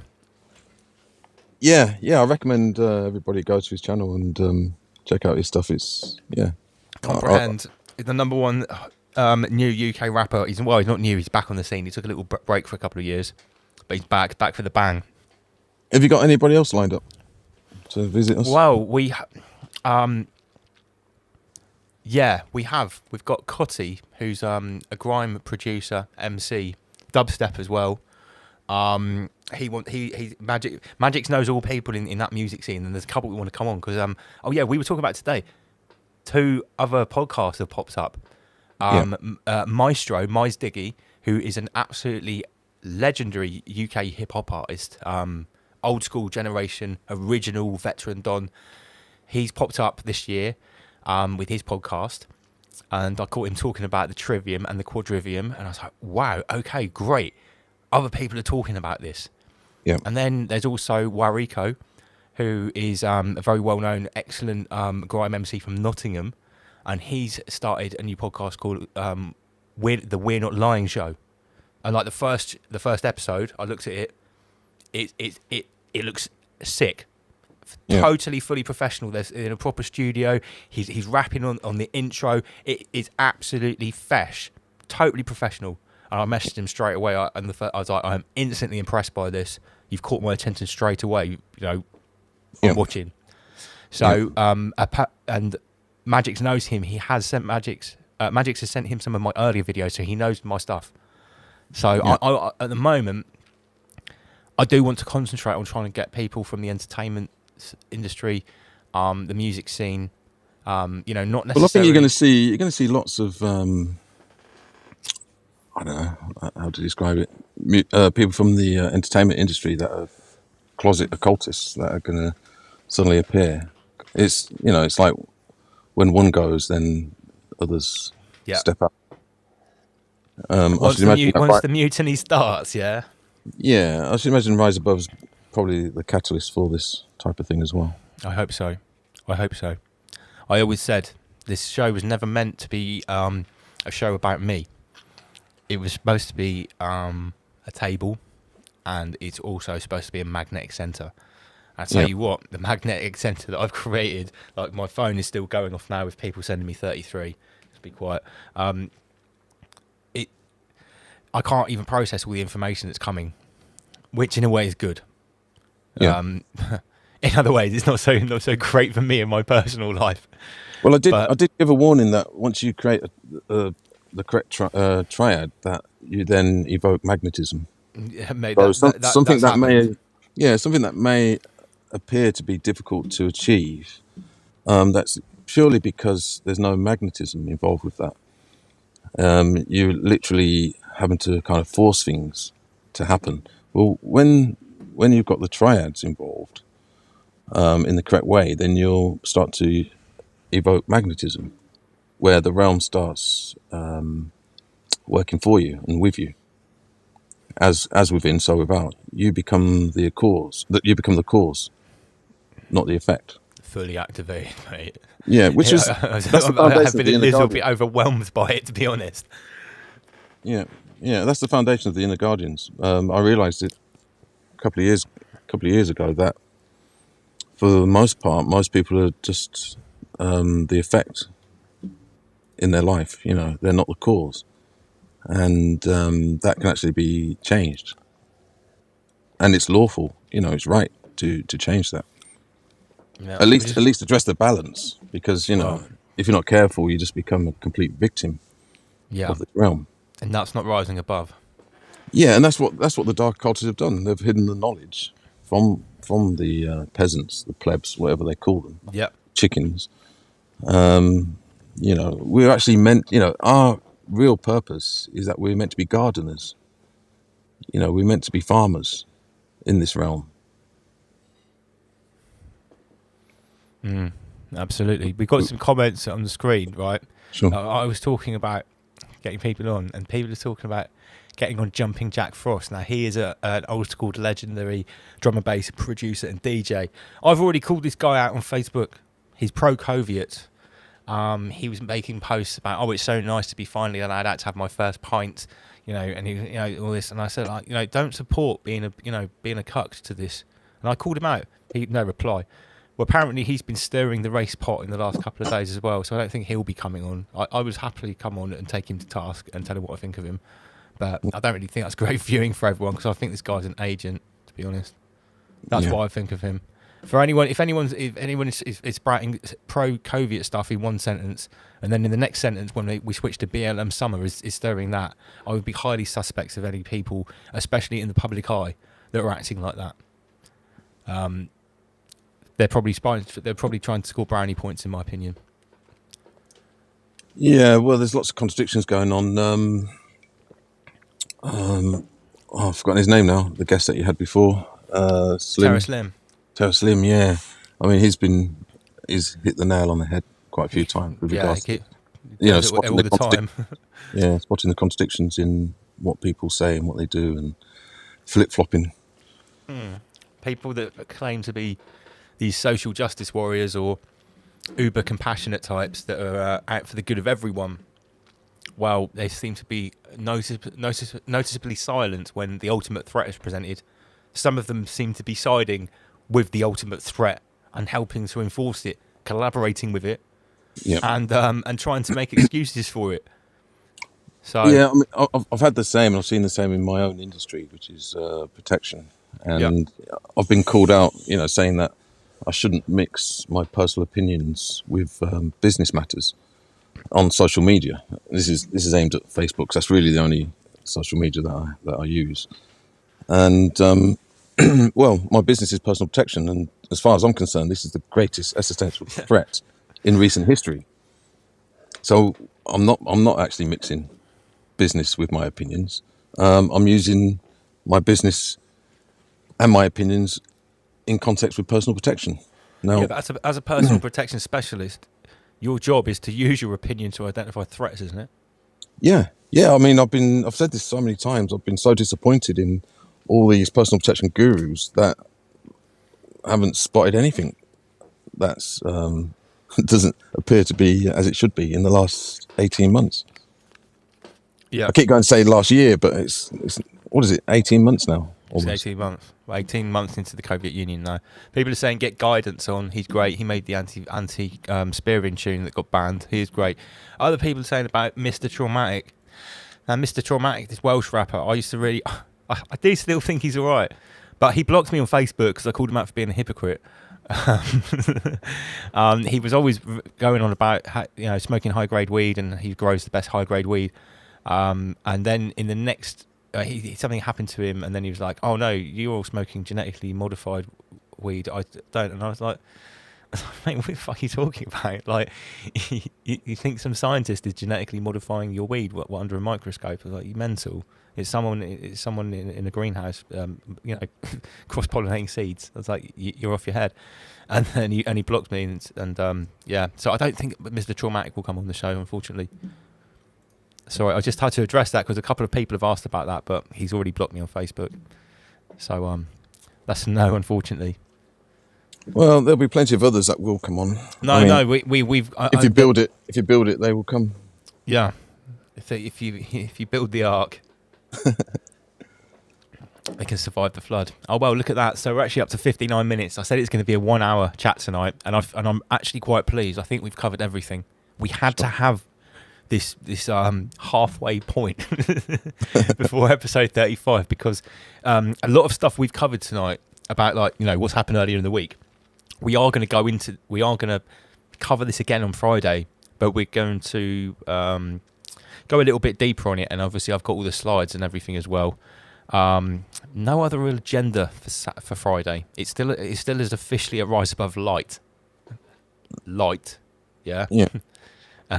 Although it got quite heavy last week as per usual, but yeah. So 9 o'clock, 9 o'clock on Friday, we will continue to talk about the denying force, energy harvesting. Let's see what happens in the next couple of days. For everyone on Facebook, carry on checking my quantum de-occultism, my techno shamanism, or whatever I'm doing with my catalytic conversion. I will keep my eye on the denying force for the next few days before we hit Rise Above Live Friday, episode 35. Yeah. Yeah, just lastly, it is very important that everybody participates in the transformation of this negative emotion. Yes. In whatever way you can. For some people it's going to be something small, for others it will be something major. Everybody's equal in this participation. Everyone has to take part. Everyone has something to offer. Everybody has a part to play in this. Yeah.